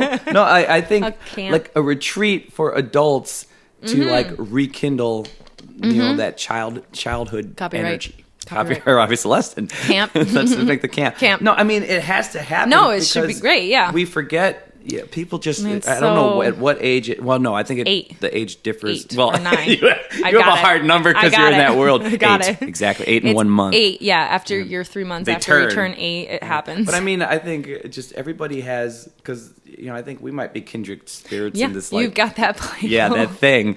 And, but at some point, people just lose. I know, and it's. You know, that one, because when we're kids, we just want to play, we want to laugh, we want to dance, we want to pretend. And then at some point, life takes you out of it. I know. And sometimes it's bad, sometimes it's okay. You know, some people lose it so much, and it's like, wow, there's no joy in your life at all. I was just somewhere recently where I was looking around. I'm like, oh my gosh. I'm like, people are miserable. Like, it's, where was it? I feel like it was somewhere just, I know. And lots of times, like, oh gosh. These are people that are doing very well. Yeah, too. It's just, because they decided, like, this is where I have to go. Yeah, this is where I have to be. Life. I need this is what living the security. But if you get that and there's no joy. I know. And some people can find it and still have the joy in it, and that's awesome when they love their job. But I see it a lot the other way. You know, I think, and that's why it's like the job you do. It's like it's not your own music right now, but it's play. But it's so fun. I call it silver medal. I'm like, this is good. Like silver medal instead of the gold? Well, like if I'm not going to just be doing my own material and writing that like all the time and doing that. This is good. I'm going to take this. You got the silver. Yeah, I just wrote a song called Silver Medal with a guy named Jeff really Maley. Cool. And it's just, this is good. I'll take this. Oh my gosh, I like medal. that. It works for me. I like that. Yeah. And I think that's, you know, but that joyful noise that we can make within ourselves that some people just can't. And it's not everybody. I can't slam like the whole corporate world because, you know, my wife Janice, we were singing together. We were touring together.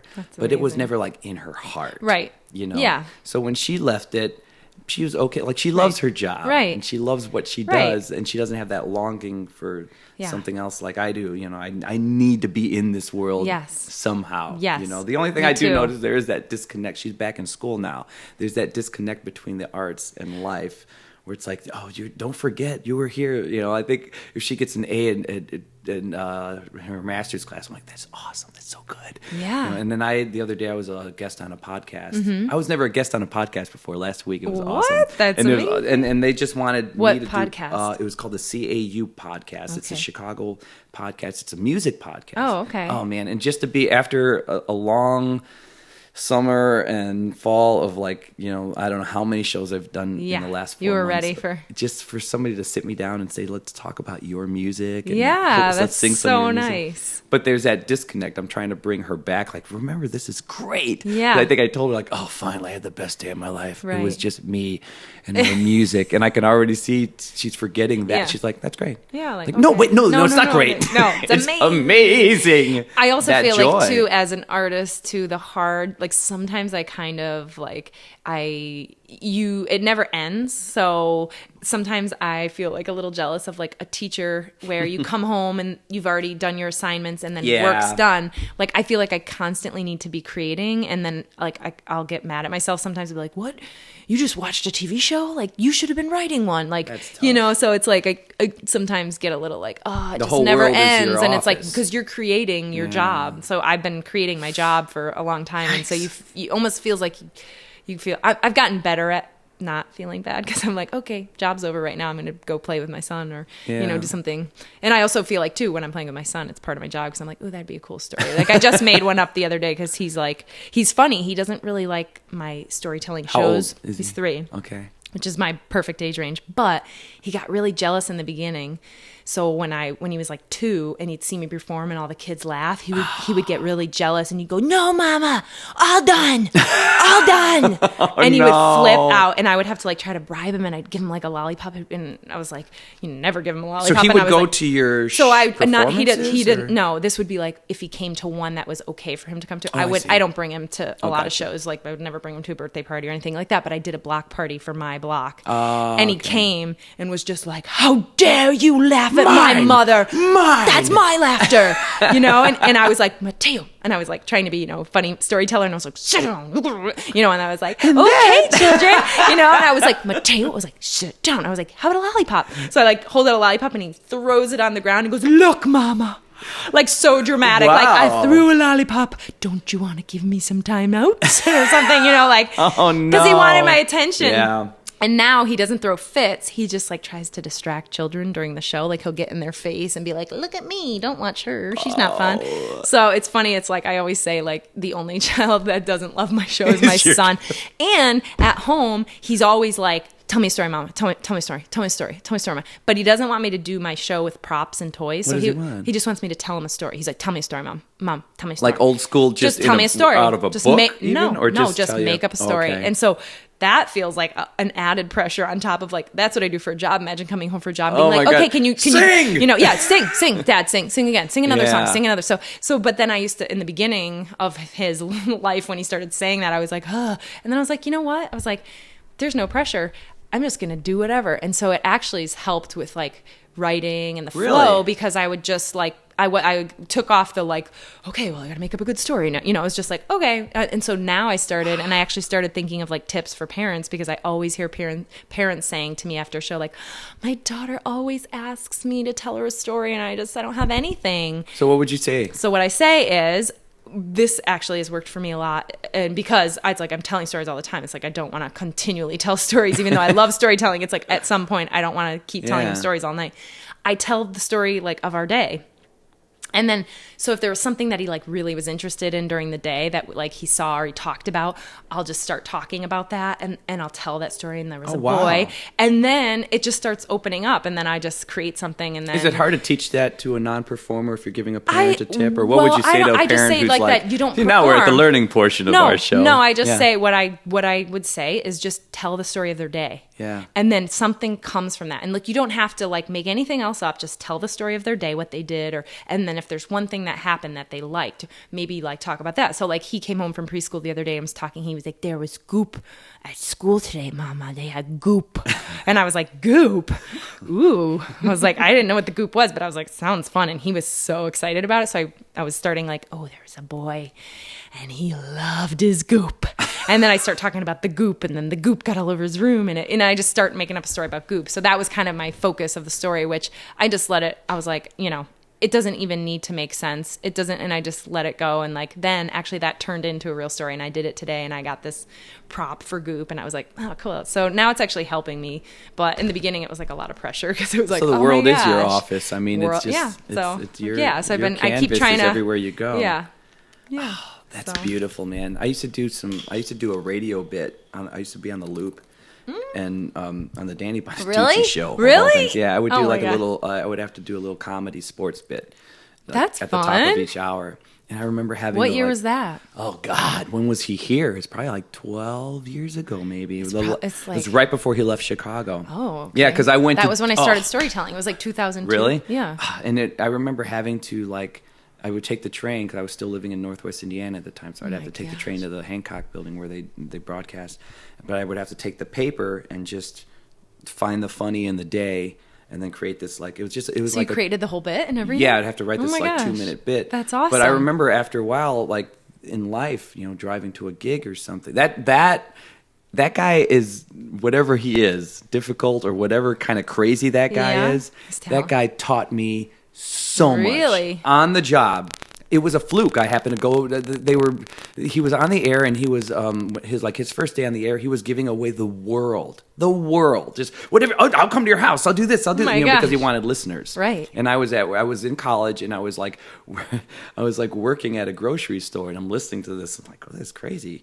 I'm like, wow. I bet you if I asked and I like football. Okay. But I'm not a sports guy. Okay. I'm not just one of those football. guys. Yeah, Tommy, I can't start quoting stats. Yeah, right. But I called up and I said, you don't have a sports guy. He's like, well, you want to do it? And I'm like, yeah, sure. And he's like, come on down to the studio, blah, blah, blah, blah. That's amazing. Yeah. I went there the next day, and his producer's like, wait, you actually showed. Oh, he's here. He's actually here. Are you serious? Yeah, so they put me into the newsroom with a lady named Joy. They didn't even test you out or anything? They didn't test me out. They took me into the newsroom. They showed me how the AP kind of press machine works. And there's a sports one. You just rip it off as it comes out. And then you just look at all the little stories or blurbs, and you just circle what you want to read. But I didn't, so I went in there. And just improvised? I improvised and just started joking around. And he was slamming me the whole time. I'm like, oh boy, this guy hates my guts.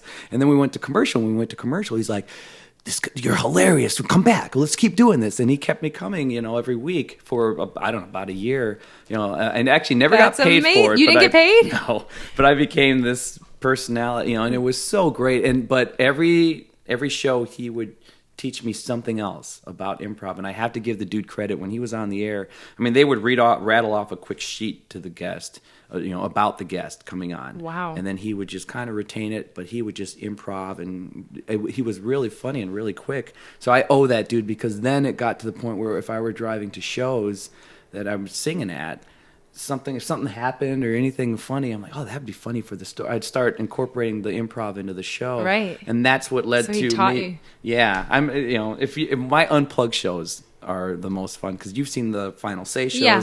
The original show is a little hybrid between my Unplugged show and the Final Say show. The Unplugged show, it's myself, a conga player, a guitarist. Yeah. And a third of the show is just jokes. Oh, really? Yeah. And then I want to see one of these. And then I sing. Yeah. I want to see one of these. So yeah. But anyway, it's the fact that I had to do that just for those moments, because my moments are just randomly on that stage, and they are just a portion of what I do. But for you, it's your whole thing. You have that structure. Yeah. But it must be interesting for every part of your day at some point can feed what you do. That's fascinating to me. It could almost be maddening. I know. No. It doesn't stop. Yeah, your office is your life. Yeah, it doesn't shut off. That fascinates me. It is because, and it's added more since now that I'm a parent. So I'm doing these shows and thinking so much more about you have your own in-house focus group. Yeah, I got it. I got my focus. Yeah, totally. I got my focus group right there. Oh my gosh, when he's 6, you're like, you're useless to me. Mom never talks to me. As soon as I was 8, she's never talked to me. Stories go away. You're done. I'm done with you. I'm always going to go back to Stranded Girl in the Rains. Go away, boys. Go away. Find your own thing to do. I'm 8. I've got my own play. I'm 8. I know. 8. 1 year too old. Go. You don't care about mommy's stories. But Mom. Never again.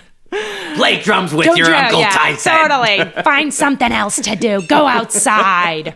Oh, wow. Yeah. Maybe he'll become a novelist or something. I know. Now, here's something interesting as a mom. My wife Janice was a singer. I'm a singer. And Molly has this voice already. We're seeing it. And everybody's always... I also know some of the podcast audience, they're not as familiar with like the musical side of me, but that's really that's where my money is, right? Whatever. Yeah. But I also know that so your money is where your mouth is. Yeah. I'm so dirty when you put it that way. I know. Toy for that's a CD. The men. That's a CD title. Okay. Let's put his money where the mouth is. Money where the mouth. Okay. Well, okay. Whatever. Mouth is where the money is what it is.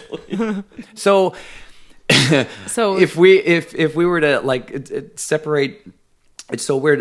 Like what you want to do with what you maybe should do, in a way, it's like, it's so weird because people keep saying, all right, I'm well aware that I got very lucky. Yeah. There are singers out there that I would consider better than I am, and I was the right place, right time. I got this great full-time job doing what I do. It's not, unless you're famous, you don't really get jobs like the one I have. No. No. And no. I know that. No. Because I was on my way to leaving music altogether before this job kind of rolled around. Yeah. So when people say, oh God, you're a singer and Janice is a singer.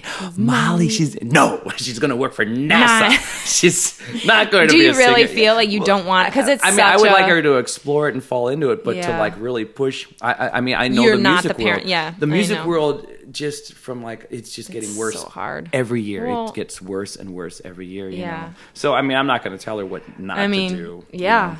But I think would it's hope, more like, I always feel like it's like just being open to like finding things that make you happy. I'm not going to push her just because. Because she's got a great voice. Like, do it. Yeah. In audition. fact, I'm going to be. So I did see like you have her already auditioning for The Voice, the show. Yes. Is that what I know? I'm like as I every pageant. When I walked in here today, I thought I saw like her audition video up. I'm lying. She's 18. No, she's 18 or whatever fine. the age is. 15, I think. Is it 15? I think so. Yeah. No, I can't. I just couldn't. Have you ever thought about auditioning for The Voice? No. I don't know. Because what's the guy that you kind of look like? Daughtry. I get Daughtry a lot. I mean, I get like Vin Diesel that's a where lot he started. Yeah, totally, Vin Diesel. But Daughtry was on one of those shows, wasn't he? I think, he was on Voice or The Talent, American Idol. American Idol, right? I think I'm with you, and I might have this similar vibe to us, where it's like especially now that I've kind of found my groove and I'm making a good living doing what I can't.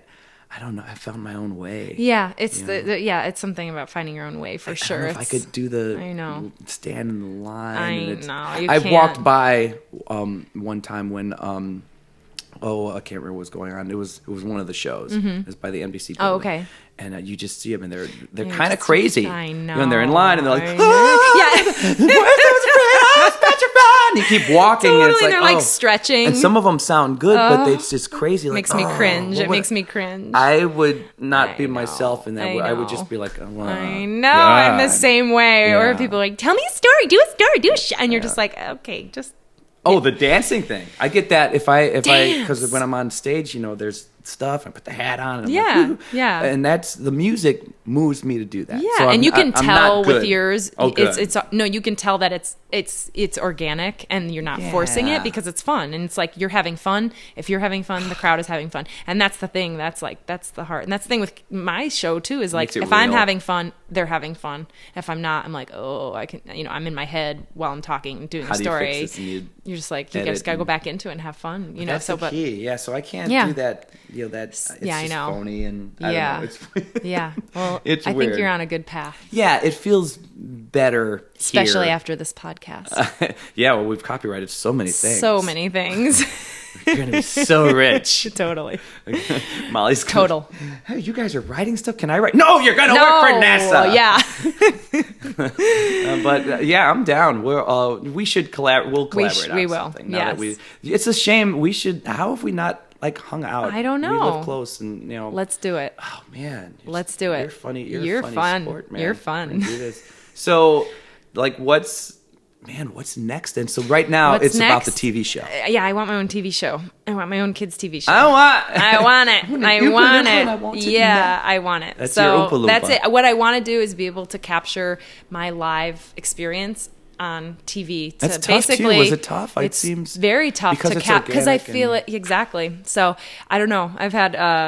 I feel like this show that I've created is the closest thing to it, but I still think the live shows. They have something so magic. Yeah, they have something magical and you're special. So lucky, not lucky, but God, man. But when you're a parent too, you got less time to like go out and do the shows, and it'd be really nice to have the TV show and like shoot it and kind of be like. But I love the live. I love the live performance aspect. But that show, me, you worked on an actual TV show. Yeah.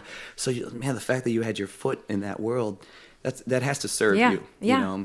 Yeah, we'll see. And the show sounds really unique. Yeah. So copyright Tracey Ellert. Copyright. Yeah, because I have not heard anything like that. And there's a lot of animation on right now, which this is live action and puppets, so let me ask it's you, going to be a hit. Would it ever be to the point, would you ever bring in like the live, like the children, sort of an audience aspect to Actually, I did a show with my brother, which was like a mock-up of what I wanted to do is like a live studio audience show. It was called, we did it right before I had my child. It was called the Baby Ballyhoo Show, and Tyson was my drummer. Now? He's three. Three, right. So we did this live show where he was the drummer, and it was kind of like I felt like it was like an Ellen. I told stories. Did he have a character? Did Tyson have to be a character? No, he didn't. But he played the mini drum set. Oh, okay. He played the kids drum set. Oh, and he's so like big, 6'8" or something. and it just looked so great, and like it was really awesome. And it was amazing to have like the live music aspect with my stories. So I told stories, but he accompanied me, and we played off each other, and that was You and need to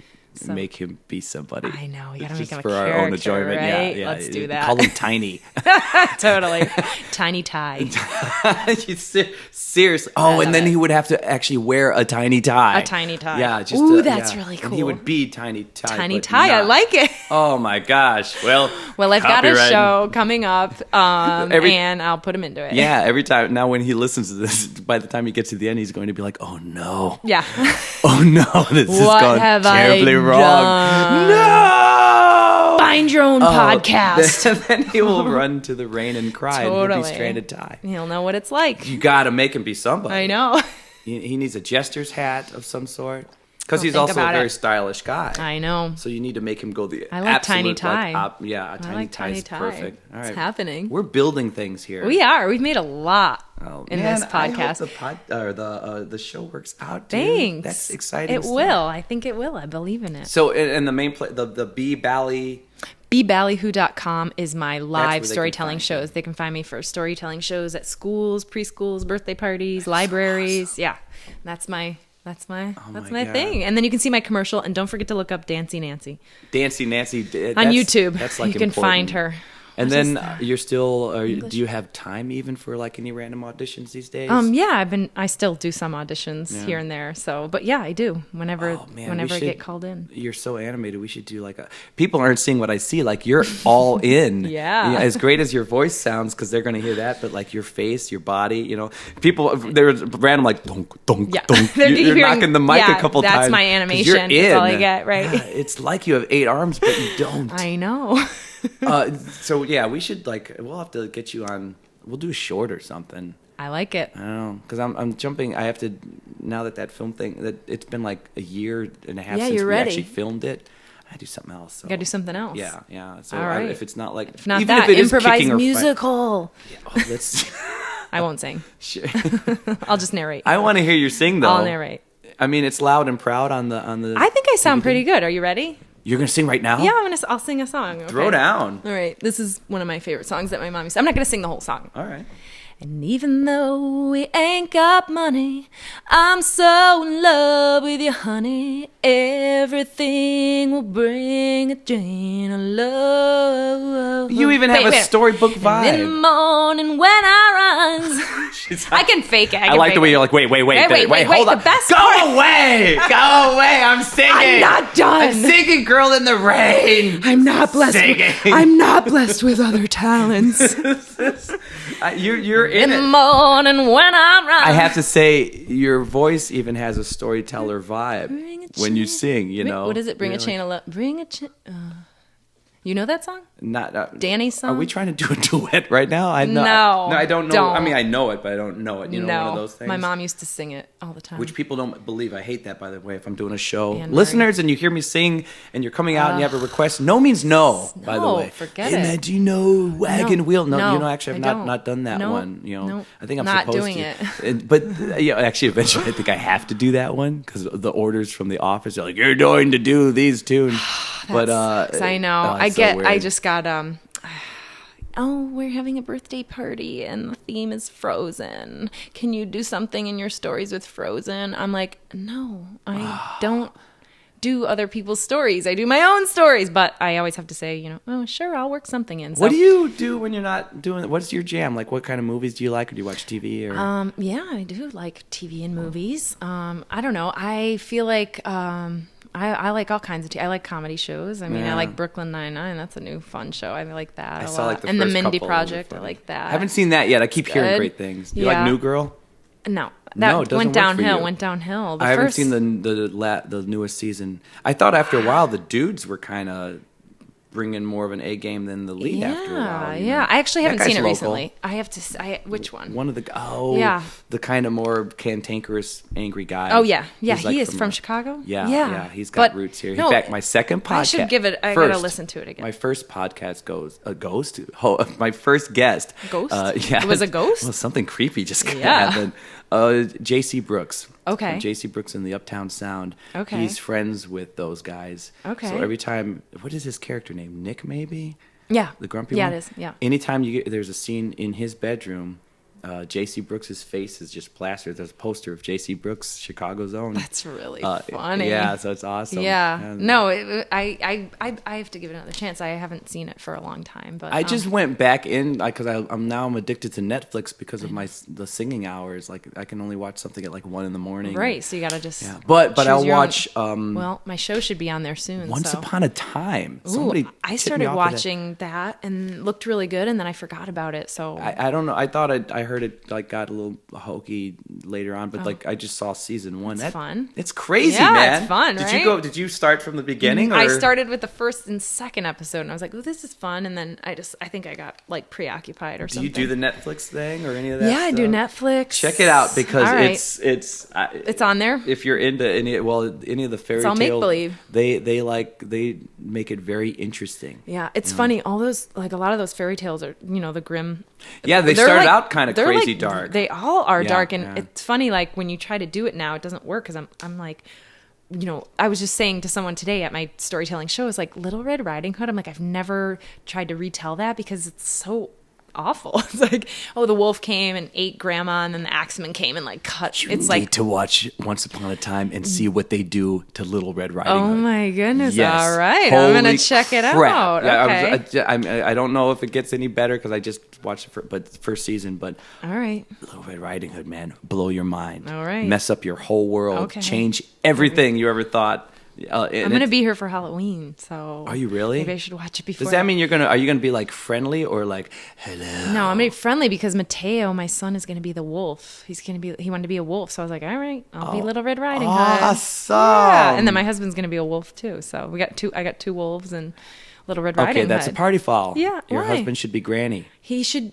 Oh, he should be Granny. Well, I was like, I'm going to be a wolf too. You think he wants to be Granny? He doesn't want to be Granny. He wants to be the wolf. But first I was going to have him be the huntsman or the axeman, and then I was like, but then he was like, I'm going to be wolf too. He's got to be Granny, right? Yeah, he has to be. Yeah. Maybe I got to tell him. You're going to have to work I've got on tons that. of Granny stuff, way easier than wolf for him. That would be, that's perfect. I know. Yeah, we need more themes. One time we were just all like bumblebees or something. But yeah.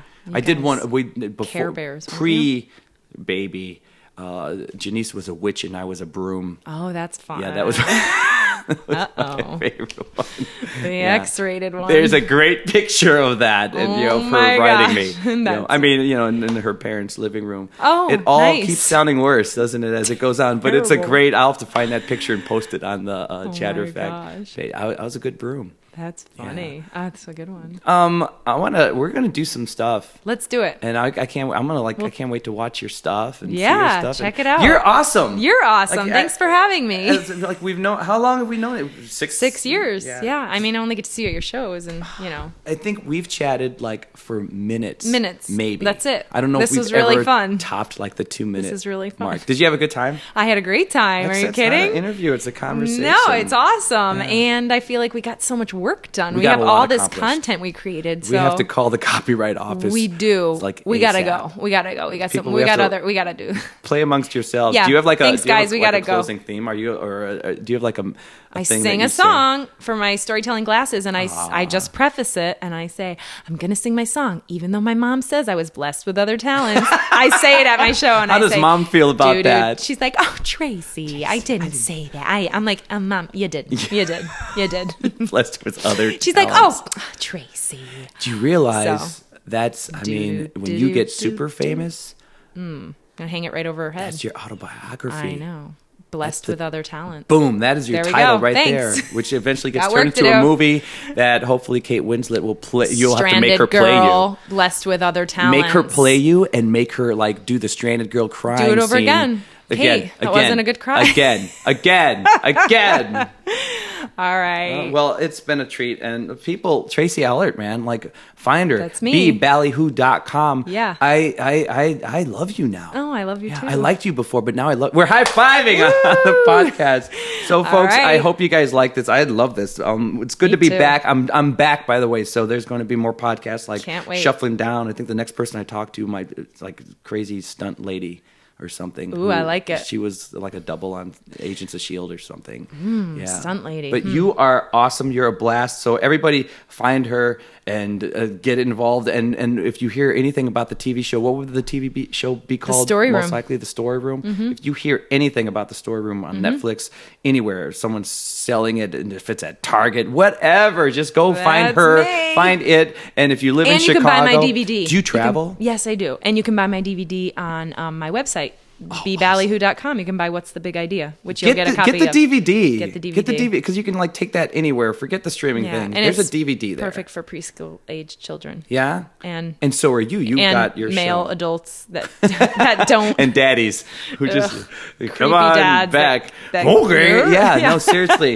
So she will do whatever you need in the storybook world, and it's her own. She's like, you can't get this anywhere else because it's all original. It's in her head, man. It is in her head. So if you want the magic of Tracey Ellert, find her at BeBallyHoo.com and look around for all of the shows. The DVD, what's the DVD called again? What's the Big Idea? Get the DVD. Get the DVD. Why not? What's wrong with you people? Get it. So enjoy yourselves. Buy it for your niece or nephew. Buy it for your niece or nephew. If you don't have kids, get busy. Hurry up, get a kid. And before the kid even shows up, just get the DVD so that it's fun to make kids. Have fun and make kids. Have fun. Just go have fun. Make some kids. Get stranded in the rain and make some kids. Stranded. OD on Tic Tacs and make a kid. Wow, that's a call to arms there, man. That's your second book. Yeah. Get stranded and make some kids. All right. Well, anyway, it's been fun. So everybody, so fun. Thanks for having me. Thanks for being here. I'm glad you liked it. So fun. You're a funny girl. Thanks. You're a funny boy. Enjoy your month. Enjoy your week, people. Go out and find your smile. Bye-bye. Bye.